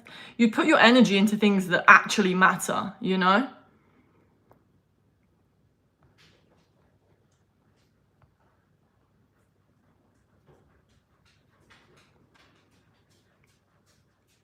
You know, someone said internet for people who wish they had people to talk to and can't find anyone in person. This is what we get on the web. See, this I disagree with, because I think the internet has a positive use. Some people, a lot of people, the majority of people probably, maybe, are doing it, using it unconsciously because they don't feel like they can make friends in person. I don't do that. I mean, I try to be aware as well, not even try to. If I notice that I'm coming online because I'm in some feeling of lack, like I need social connection, and I'm using it to avoid that feeling, then I will not come on live. Like, I've done that before, where I noticed that I was coming on live because not for the right reasons. Because the actual reasons I want to come on live is to spread empowerment and to spread love and to teach the things that I've learned. But if I'm coming on and the intention isn't right, it's not a good idea. So it's important that we are aware of why we're using the internet. If we are just coming on because we genuinely just feel like we are so starved of connection, we really need to get that connection in real life. Not yes, you can use the internet to make friends. Yes, you can use the internet to connect with people. Absolutely. I've met so many great people on the internet, but also making sure that we are setting up ways to have real in-person connection with people, like hugging people, touching people. This is so important for us as humans. We are literally like pack animals. We are such a social species. We need to be around other people. You can't mask that need by using the internet.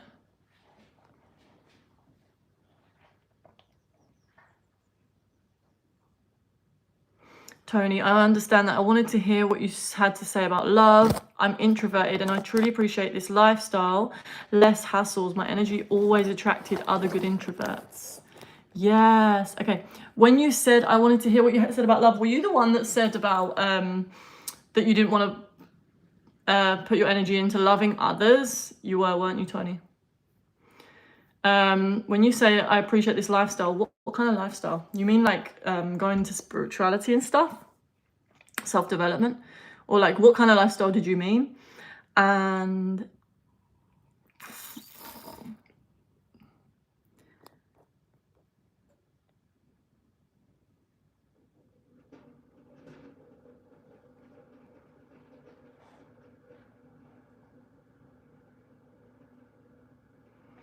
okay, Carlos says, I get that everything is a reflection, but ever since I have been expanding my inner world, my reality has basically become utter BS. So there is a paradox in that statement. Okay, there's also a lag in this. You have to remember that in this reality that we live in, there is a lag. It's not instant manifestation. You know how when you're dreaming, you have instant manifestation? For example, the first, like whatever you think of, it manifests straight away. Same as if you've ever had a lucid dream, you'll notice that you can just manifest things instantly. Same thing with people that have near-death experiences. They say the same thing. Things manifest almost instantly. You don't even, there's no gap in between thinking it and it being there. So in this reality that we live in on Earth, in this dimension, there is a gap between what we have been thinking and then how things are manifesting. There is like a catch-up period of time. And so you have to have such a level of trust for the universe that when the outer world is not reflecting your internal world, you don't let that dictate you to go back into your old thinking. You need to be able to stay in that frequency all the time for the majority of your time. And then you'll start to see things shift. You'll start to notice how things will shift afterwards, after a period of time. But the faith is the key, the faith and the patience, and really being honest with yourself, with where your state of consciousness is, being honest with yourself where your thoughts are, what you're believing in, what you're feeding with your energy, with your thoughts. If you are feeding energy into scenarios, like unwanted scenarios, then you need to bring yourself back into feeding the energy into the wanted, the life that you actually want. Does that make sense? And then trust when the external isn't fully reflecting that. Okay, also, ever since, just to go back to your question, when you say your life has become utter BS, can you expand on that? What do you mean? What's happened? Because if you get more specific, I might be able to understand where there's an issue, if there is one. And also, like, what I'm sensing is that because your external has not reflected your internal, you've probably gone back into believing what you were believing before, because you don't believe in the reflection law, the law of attraction, the law of mirroring.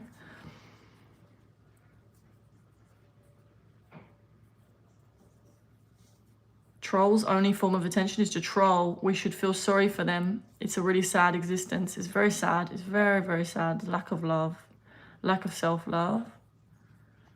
They show themselves.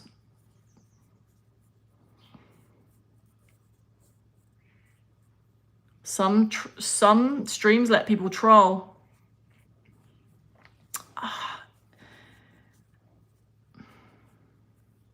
But you should look at the bright side. What's the bright side? I love your streams. Oh, thank you, my love. Right, Gooey McDougal has been saying so many weird things that just are not in alignment with this chat. So goodbye. You're out.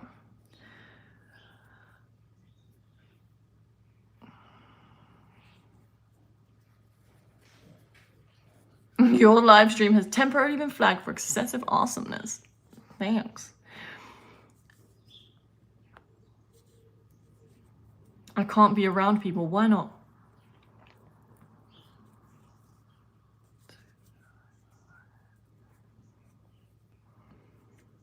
It's, yeah, true, Amy. Intentions and feelings have an influence on the direction of your life. Okay, let me just put this in the bin.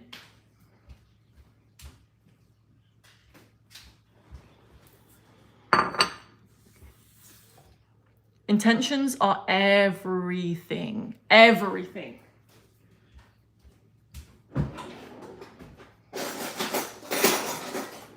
That's why prayer for me is so important, because prayer to me it's setting your intentions. It's shifting your state of consciousness to be in alignment with the intention that you actually want. That's why I do morning prayers every single day. Every day, the first thing I do, I have a glass of water, but before I have a glass of water, I put my intentions into the water, because intentions into water.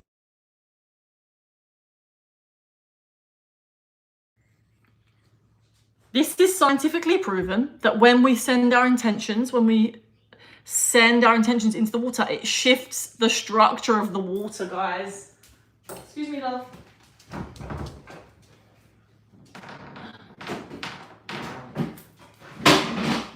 This is not woo-woo. This is for real. So every morning when I wake up, I say I love you to the water. I take a big glass of water, then I go pray. First thing I do every day. Say thank you for being here, for another opportunity to begin again on this planet. And then I pray, I set my intentions for the day, how I want to show up to the day. I set the intention to be in service and for God, the universe, to help me to understand where I can be in service. I set the intention to be present. I set the intention to have really good discernment throughout the day. When you do this every single day, guys, your life starts to completely shift, completely rearrange itself. Prayer is so powerful. The amount of success I've had with prayer is so inexplainable, honestly.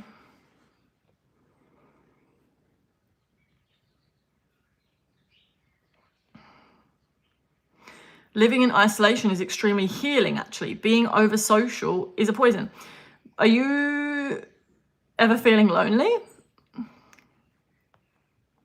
Greetings to you, glorious queen. You're the best I've ever seen. Nice. You're absolutely fabulously gorgeous and beautiful. Thank you, darling. Thank you. You too. We went from living in villages of 500 to 2,000 to most of us living compacted into giant monoliths of human flesh like ants. We can't objectively know what's going on because we are the product of experience of our own, let alone the course of physical existence around us. Interesting. I suppose we have to really zoom out and see what's happening. And zoom in to see what's happening. Zooming into the internal. It has been 2 years. I lost everything. Okay, what did you lose? Because I know you were saying, okay, so let's because you said that since you changed your mindset to be more positive, everything turned to bullshit, right? First, this could be for many reasons. It could be that, for one, when we ask the universe, when we start to want to shift our life, we want to change it, what can happen is the things that are not working in our lives or things that we previously had might start to crumble, it might feel like things are being taken away, like things are ending. And when that's happening, it can feel like that is absolutely devastating. It can feel like that is not what we wanted. And sometimes that's happening because the universe is making room for the new. That's why I like this little prayer, or not even prayer, but the statement of I don't mind what happens, because we actually don't know if something is happening is going to bring out good or bad outcomes. Okay, anyway, let me just go back to the chat. I feel like I went off on a tangent. I appreciate seeking self-knowledge and peace. Yes, Tony. And do you want to Like, is there a part of you that wants to love another? Because something tells me there is, otherwise you wouldn't have brought it up. You would have just happily just continued. Okay, this is what annoys me about people. Everyone seems so sure about how they think the world works or about what religion they believe in, when in reality, none of us really know anything. It's true. Well, yes. I guess we know as far as our experience has given us. But in the grand scheme of things, I guess we really don't know anything. I'm also always saying, guys, like on other streams, on other videos, is that I don't know, I don't have the answers. I don't think I know everything, but I do share what has worked for me. Like the things that I'm telling you genuinely have worked for me, and this is why I believe them. To do with all the law of attraction stuff, I see how my life completely shifts, and also it's like miraculous things.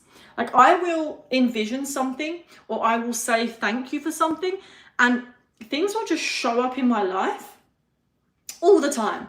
Like this has happened so many times for me that my belief in what I read about with where it all started, well, so many different teachers, to be honest, but one of the main teachers that I love his teachings, and I really do, there's so many, but like when it comes to specifically law of attraction, Neville Goddard is a very, very good teacher.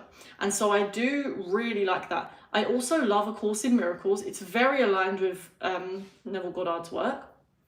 And all the stuff that the mystical people can teach us about the law of attraction, when we put it into practice and we really do practice it properly, because there's a lot of traps that you can fall in, when we really put it into practice properly, it has a very good outcome.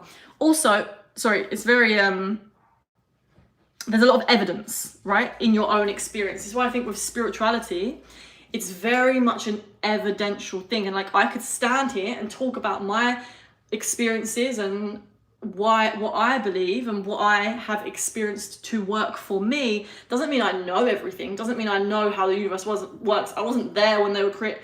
Maybe I was. I don't know. Maybe we were there. But you know what I mean? I don't claim to know everything, but I do share with the things that work. And if that resonates, take it. If it doesn't, leave it. Okay, Carlos. I lost friends, girlfriend, job, car, flat, etc. I went traveling and then I went broke, and basically I'm back home now, unemployed. Okay, so what I would say to you is, whilst you're back home and you're unemployed, what is your current state like? What are you thinking about? How are you feeling? Are you finding yourself, like a lot of the time, still thinking about being broke, having no money? For example, like what is this current your life situation bringing up within you right now?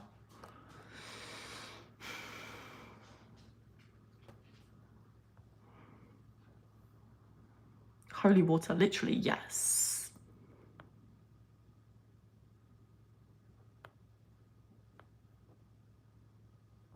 Okay, I'm gonna go down because okay.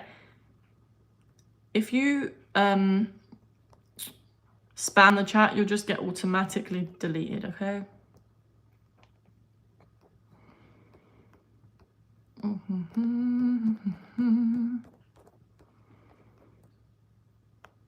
Have a wonderful day. Oh, thanks, Big Nook. Nice to see you again. Thanks for the gift, my dear.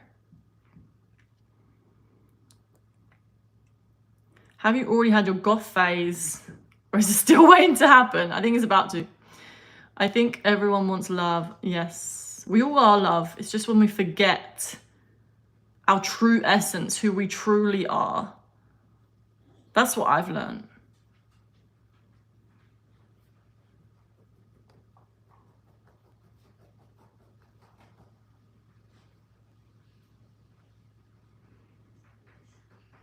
Don't tap recommend this channel from settings.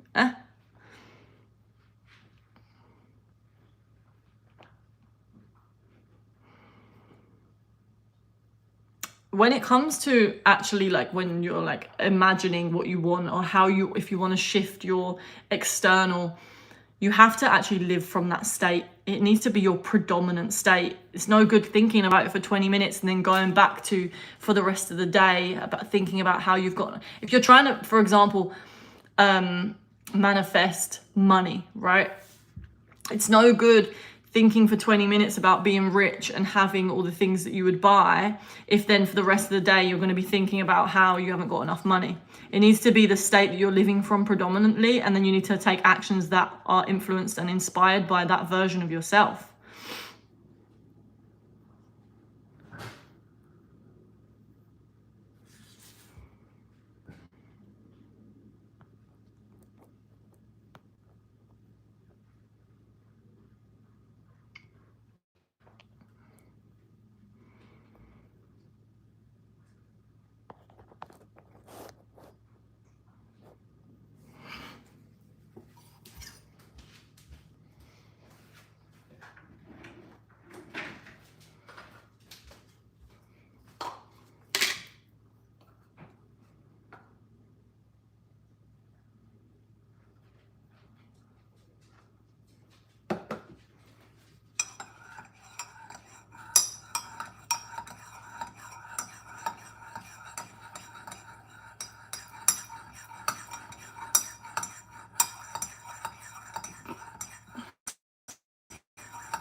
Oh.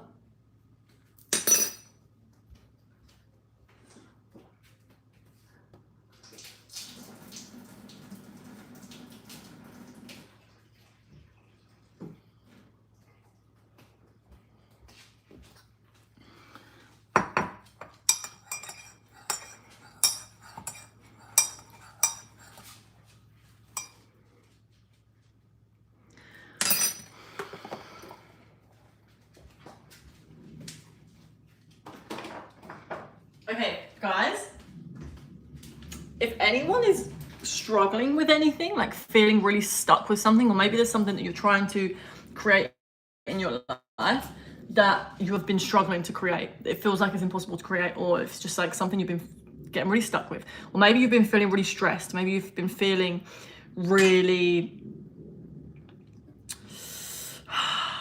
like even apathetic, like you just don't care, like you just, that you have no passion, and that you know there's a version of you that you actually want to become, and you know that that's possible, but you just can't get yourself to actually move from that place. You can't, like, it feels like it's just like an uphill battle, and it feels like there's such a gap between the person you are now and the person that you actually want to be. If this is something that you're experiencing and you want deeper help with this, to understand what it is that's blocking you from becoming that actual person and finding peace and feeling more connected to yourself and feeling passion and purpose, then I am doing one-to-one sessions, and I have a couple of spaces open. And if you feel called to do this work, send me an email. It's hello@amylouisestamp.com. Email's in the bio of my YouTube channel. What would a possible version that has money do different? Well, you've got to think about money as energy, okay? So let's look at money as an energy, and then also think about it in terms of abundance. So if you are in this state of lack, if you are in this state of believing that you don't have enough money, okay, or not even that you don't have enough money, that money is hard to, maybe you have these deep-rooted beliefs like money is hard to make. Think about someone that is really rich. Maybe they've been born into a rich family. Maybe they have been brought up with beliefs being instilled into them, like money,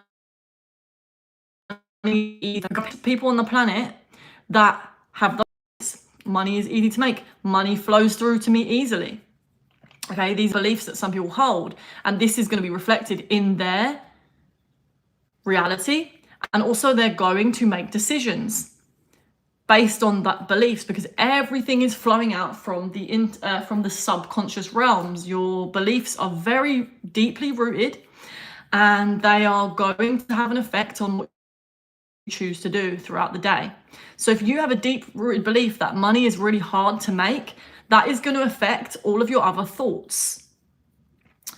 Not only is your ego going to be looking for evidence for that belief, as soon as it finds evidence for that belief, it makes that belief stronger. And the universe is also going to be giving it evidence, because the universe is trying to wake you up to what you're thinking. This is why it's a mirror. It's like this is what I'm telling you from what I'm thinking as well, like, as in, this is how I understand it. Okay, I'm not saying that I am the only one that's right about this stuff. What I'm saying is this is how I understand it. This is how how it makes sense to me, so that it's in a useful way, so that I can actually shift my reality. Okay, so what was I saying?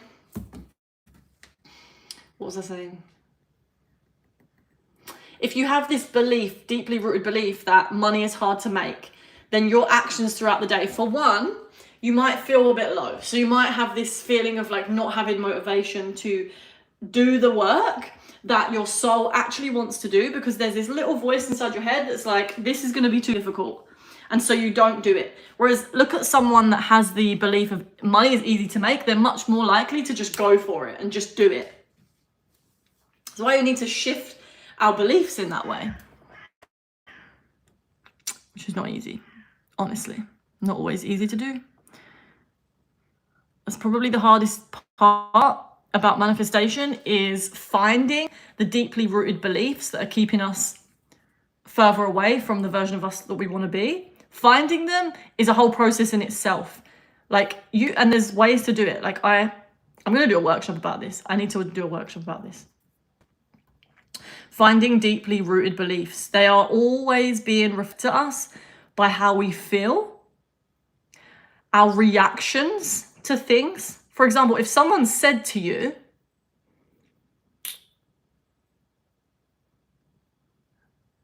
you are lazy, and you have this deep rooted belief that being lazy is bad, or that you are lazy and that is shameful, you might become very defensive and be like, I'm not lazy. No. You know what I mean?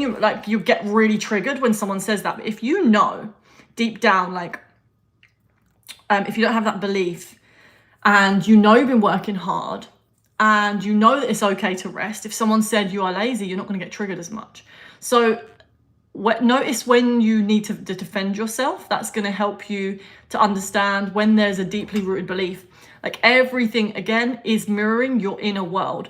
So notice your reaction patterns. Notice when you are becoming triggered, because underneath that trigger is a deep-rooted belief. If you're trying to manifest money, notice when you are feeling whatever feelings are coming up as you try to go out on this new venture, whatever is blocking you from moving forwards. Notice what the feeling is that is stopping you from doing that, and then try to question it. Where is it coming from? What is underneath this? Why am I feeling this right now? Something I like to do to get into deep-rooted beliefs is, let's say I notice someone has let's say someone betrayed me, right? Let's say someone cheated on me. And this life situation, right? Someone cheated on me is bringing up a major trigger. So as I've found out this person is cheating on me, I've noticed I've gone into turmoil. And so what this is doing, what the universe is doing, is it's showing you where you have a part that is still not fully whole. And so what I would do is I would say, okay, I look at this situation, someone has cheated on me. And this is something that you can do. You could use this for so many different situations. Literally, let's just say, I'll use that situation. I asked myself, why is this so bad? What does this mean about me? And then what's the answer? Okay, it means I'm not good enough. Okay, is that true? For one, we want to question the answers that we get. But I would also go even further, first of all, to just ask yourself, what does this mean about me? Keep asking yourself that. What does this mean about me? Why is this so bad? So I might get to the next layer. If I'm not good enough, what does this mean about me? That means I'm going to be alone. Okay, why is that so bad? What does that mean about me? You could go all the way, like keep going. It might bring up more things. What does it mean if I'm going to be alone? It means that I'm not going to have any friends. Okay, so maybe that's not the best example. I'm not going to have any friends. But you keep asking these questions and then you get to deeper and deeper rooted beliefs. So what it is showing you is that initial life situation, in this instance, someone's cheated on me, has just triggered this deeply rooted belief of maybe I'm not lovable. And so we work on that belief. We work on bringing that up into the light, sending it love, changing that belief from because if I truly believed that I was lovable, fully believed that I was lovable and someone cheated on me, would it have the same effect on me if I didn't have that belief? Does that make sense in that example?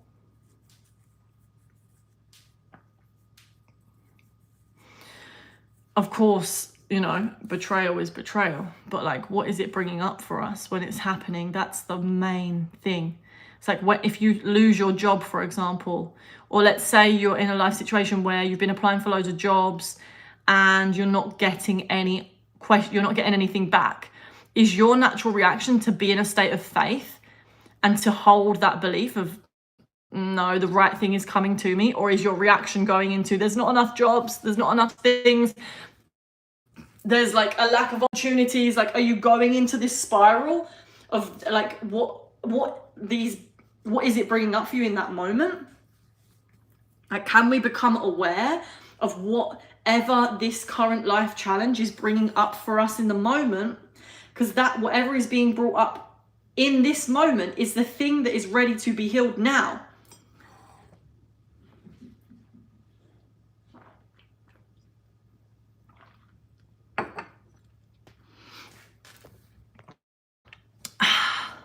Okay. I do everything differently. Money is money, guys. Stop philosophizing it. If you got money, then any other thing would be easily accessible if you don't have bare minimum of mental and psychological.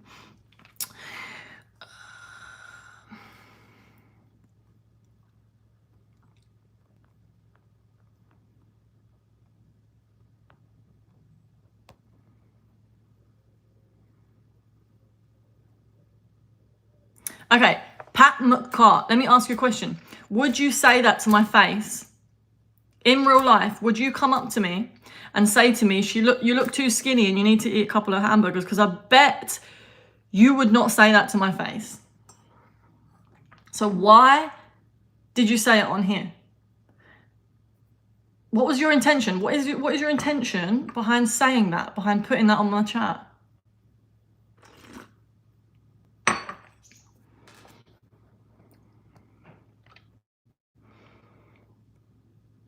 That's what I want to know.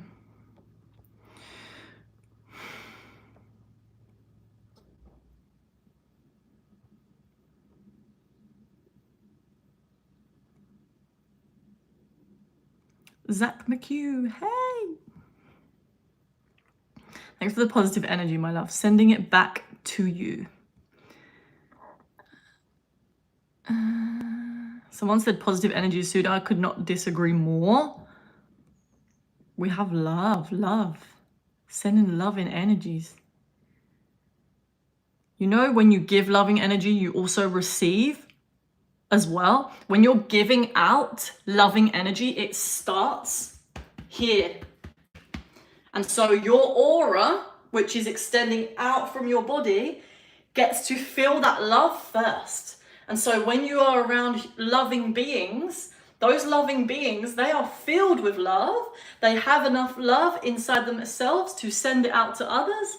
And they are also receiving the love that they are sending out to others.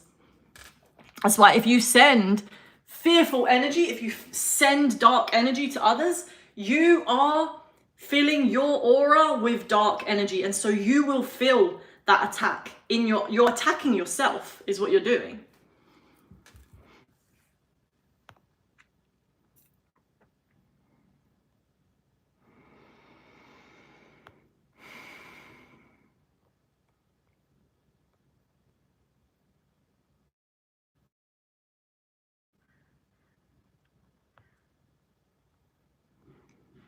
Okay, Pat, you're literally talking about me like I'm not here. Like, it's so crazy.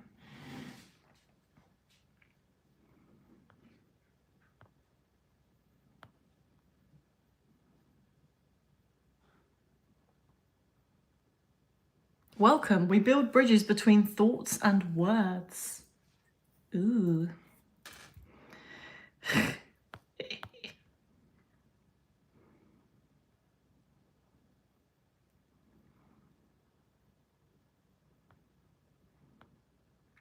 Thank you. So true. What's so true, John? Whoa. What is with this spamming? It's too much.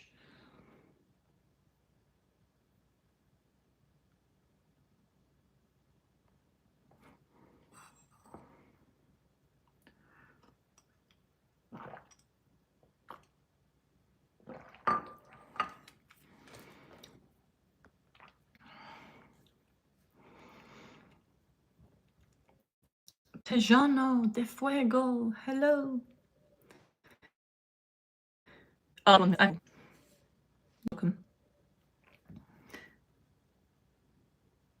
Oh my god, I've been on live for so long. Hi, how are you? I'm well, thank you. How are you? Why do you speak at country level, bro? Do you even have an idea? Who are you talking to?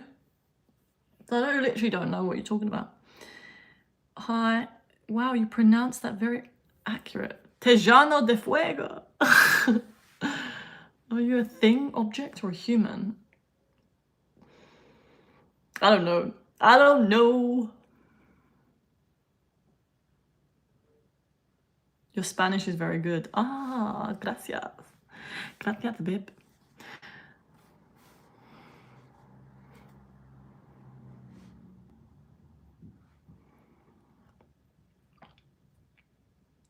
What is your take on... What? Lagrange equation, inconsistency in S1 cross SU2 in quantum entanglement and collapse of wave function in high energy field. I mean, I wish I could even write a sentence like that. I mean, me and my friend were looking up the collapse of the wave function, and he was showing me all about quantum theory the other day, and it was blowing my mind. Honestly, I don't know how to explain it, and it just fucking blows my mind. Like, whenever I get into quantum theory or like quantum physics, quantum physics, oh my god, it just leaves me like too brain frazzled, you know?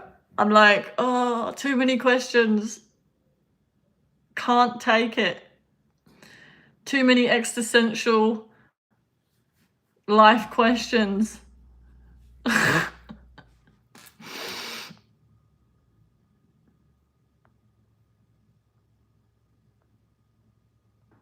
Okay, thank you, John Collins, for your support. Hello, beautiful. Hello, Krishna.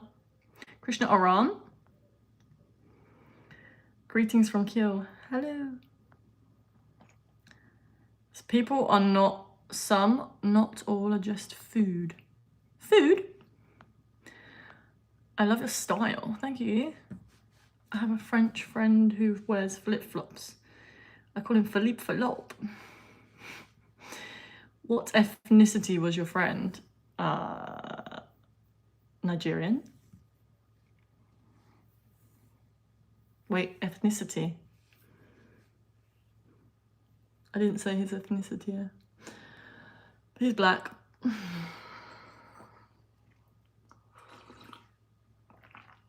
He's black, he's Irish, he's British, and he's Nigerian.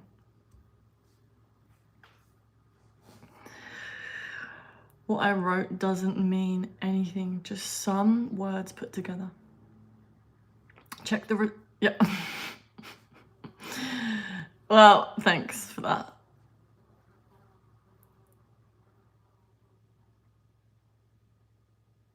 What's the cycle of spiritual awakening? And in what part are you currently in?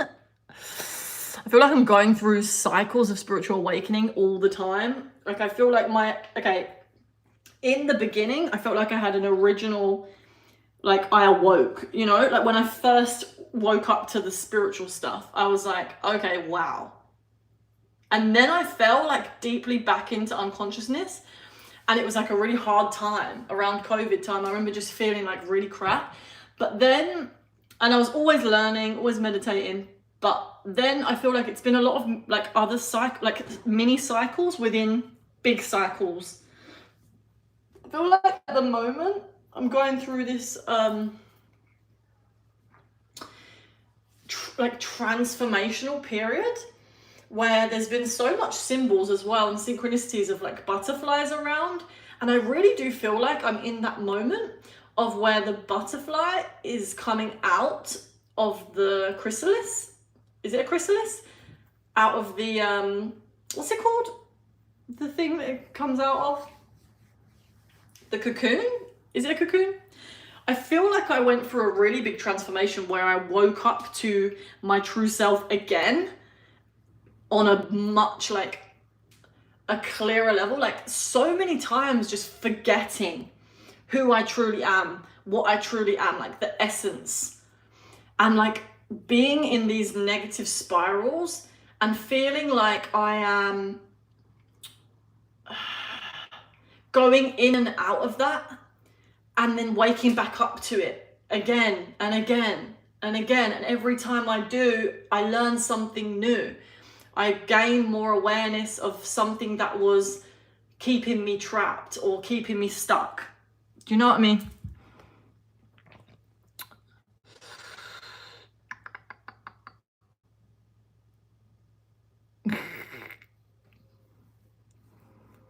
You mean your boyfriend? I don't have a boyfriend.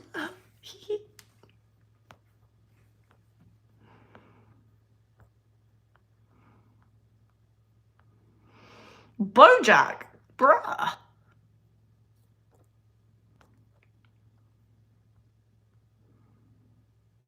Her hair looks like she hasn't showered in a week. That is like unnecessary for one. And this is very natural, okay? This is natural hair oil, okay? And yes, I haven't washed my hair in about 3 days, but I have showered today. Not that I need to defend that anyway. But yeah, my hair isn't washed, okay? But I don't mind, honestly. This is just a natural, this is natural, baby. And it's good for the scalp.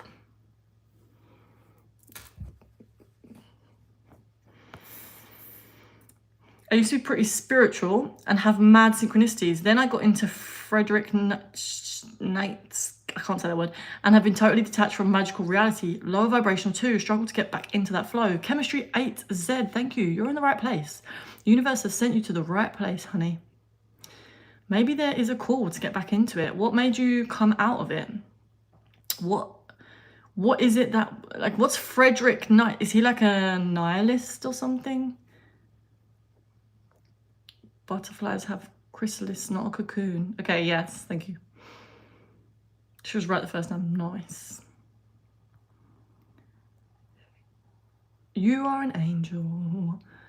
No makeup, nothing. Oh, thank you.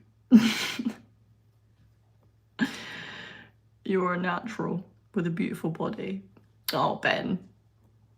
Bensberg. What a lovely thing to say. Why you don't have a boyfriend? You're beautiful and smart. Well, did you know that you can be beautiful, smart, and single?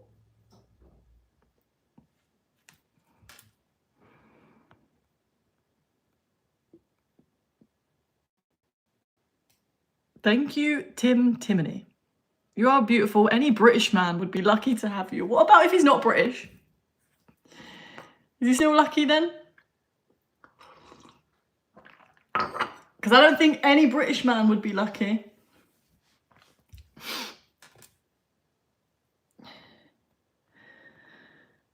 What do you put on your hair? Do you know what? I put Botana oil in my scalp it's really good for the scalp.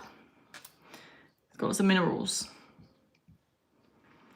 Are you single? Oh wait, I just said I was single. Okay, Aussie? No, darling. I am not. Australian? You are so beautiful. Thank you, dear. Oh my God, so many lovely people telling me I'm beautiful.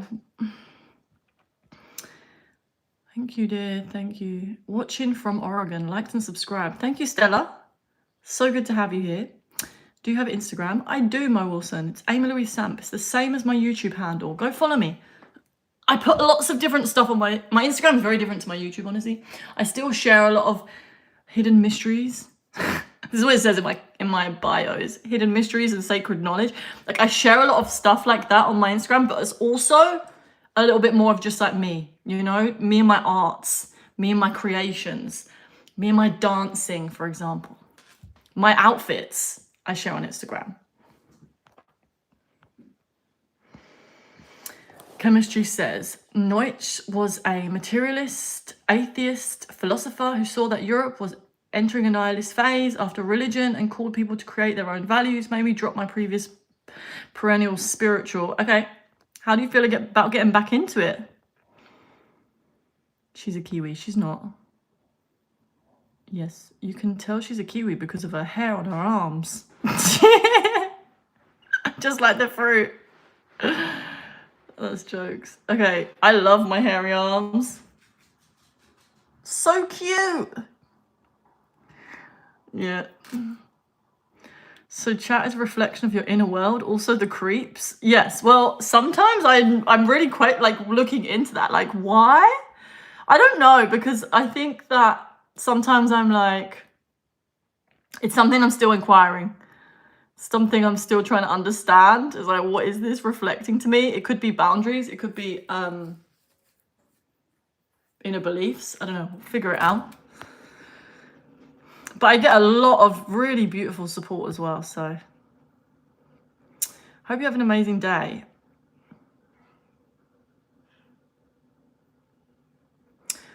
I'm heading into work. It's supposed to be very busy. We're projected to sell a total of 6,000 burgers at the In-N-Out work. Okay, well, good luck with that. I only put natural products on my hair. Nice, me too. Is it okay to rob the tooth fairy? What do you want to rob the tooth fairy for?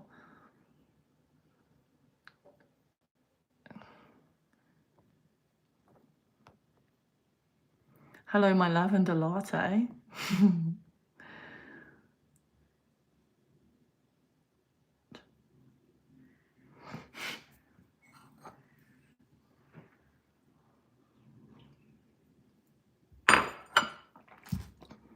I just came from other chats. Why is everyone shitting in their pants?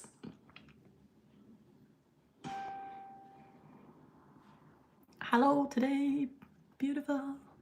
Hey. Because they are rich as fuck. I think so. They're monopoly on tooth. Ah. Greetings, love. Where are you from? I'm from the UK. How tall are you? I'm 5'10".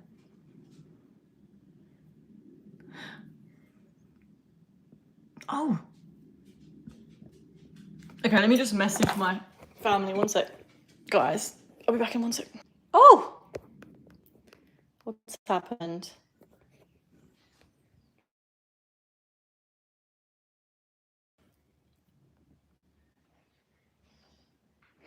Do you like to talk about politics? Not that I think women should be bothered.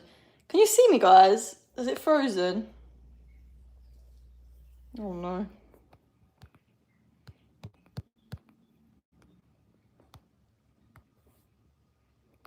think I've messed it up by going off.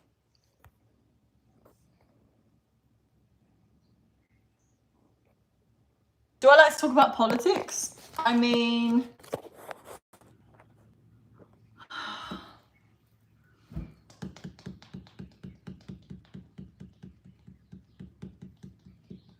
I don't mind, honestly, but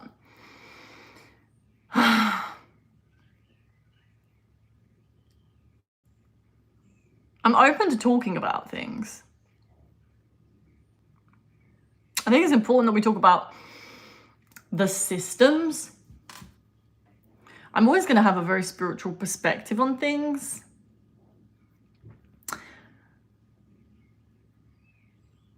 Yeah. Some things I don't know much about. Some things I know more about. It really depends.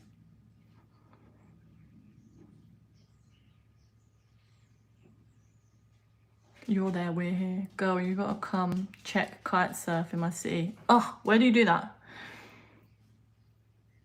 You shouldn't have to talk politics, sorry. I just think politics is like, affects us obviously, but I really think that we give so much of our power to people that don't actually have our best interest at heart. That's what I will say. And so that's why I like to spread this knowledge of energy as a currency and knowing where you are spending your energy is so important for humanity. Like, the powers that be will have you in such a powerless state, using your energy to think powerless thoughts so that you never actually end up doing what you came here to do. And so that's why I like to speak about how to be more empowered and to use our energy for necessary, essential things, including our thoughts. Everything starts in the mind with our thoughts. And so it's so important that we're aware of what we're thinking about and what is triggering us to have disempowering beliefs.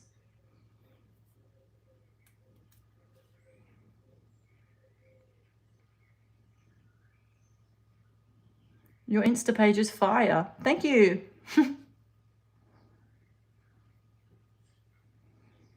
Do you like traveling? Yeah. Why is your hair so greasy? I already answered you. Did you not already say that to me, Bojack? Bojack, did I not time you out?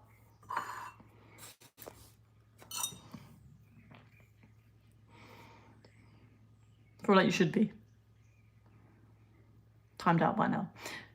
But in terms of my hair being greasy, like, this is a natural, very natural thing. What's the shame about greasy hair, hun? What's so bad about it?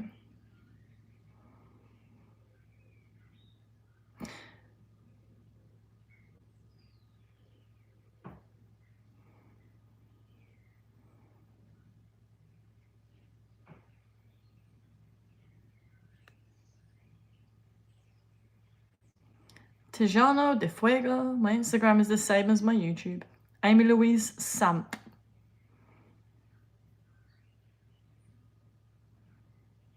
Go check it out. I'm always posting empowering spiritual things.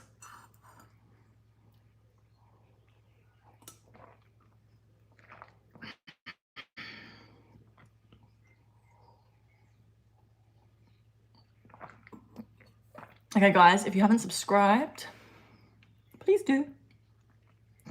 It's very good to help my channel because the more people that subscribe, the more people that I get sent out to. So, yeah. If you resonate with any of the stuff that I've been talking about and want to spread that on the earth, then your support means the world, honestly.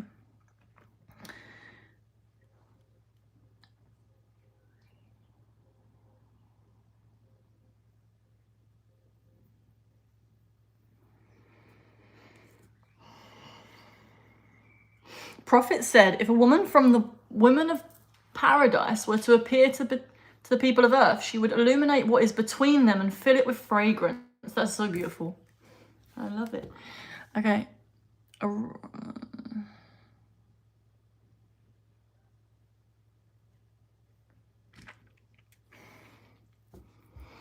Okay, guys, I think I need to stand up straight, and this is not good for my back. Hello, Andre.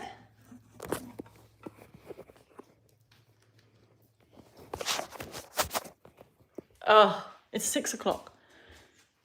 I think I'm gonna come off here soon.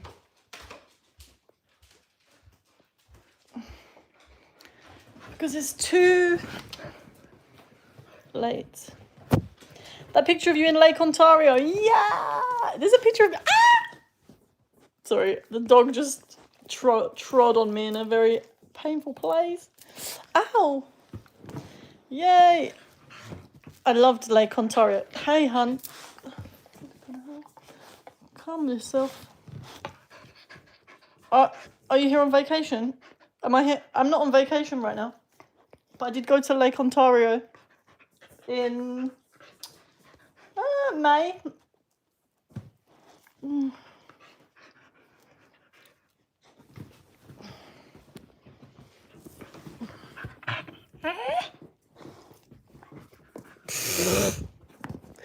Hey, Otis, sit down. Please. No, sit. Sit. Okay, guys, I have to go now. But it was a beautiful conversation. If anyone wants to do a discovery call and book in for a one-to-one, then my email is in the bio, hello@amylouisesamp.com. I have a prayer book coming out, which I will be letting you guys know when it's finished. I'm just writing it every day at the moment. And yeah, I've been really enjoying writing it. It's been so... I'm just excited to get it out, basically, because I think it's been really helpful for me. So yeah, I hope you all have a good day, and if you haven't subscribed already, then please do, and I'll see you guys soon. Bye.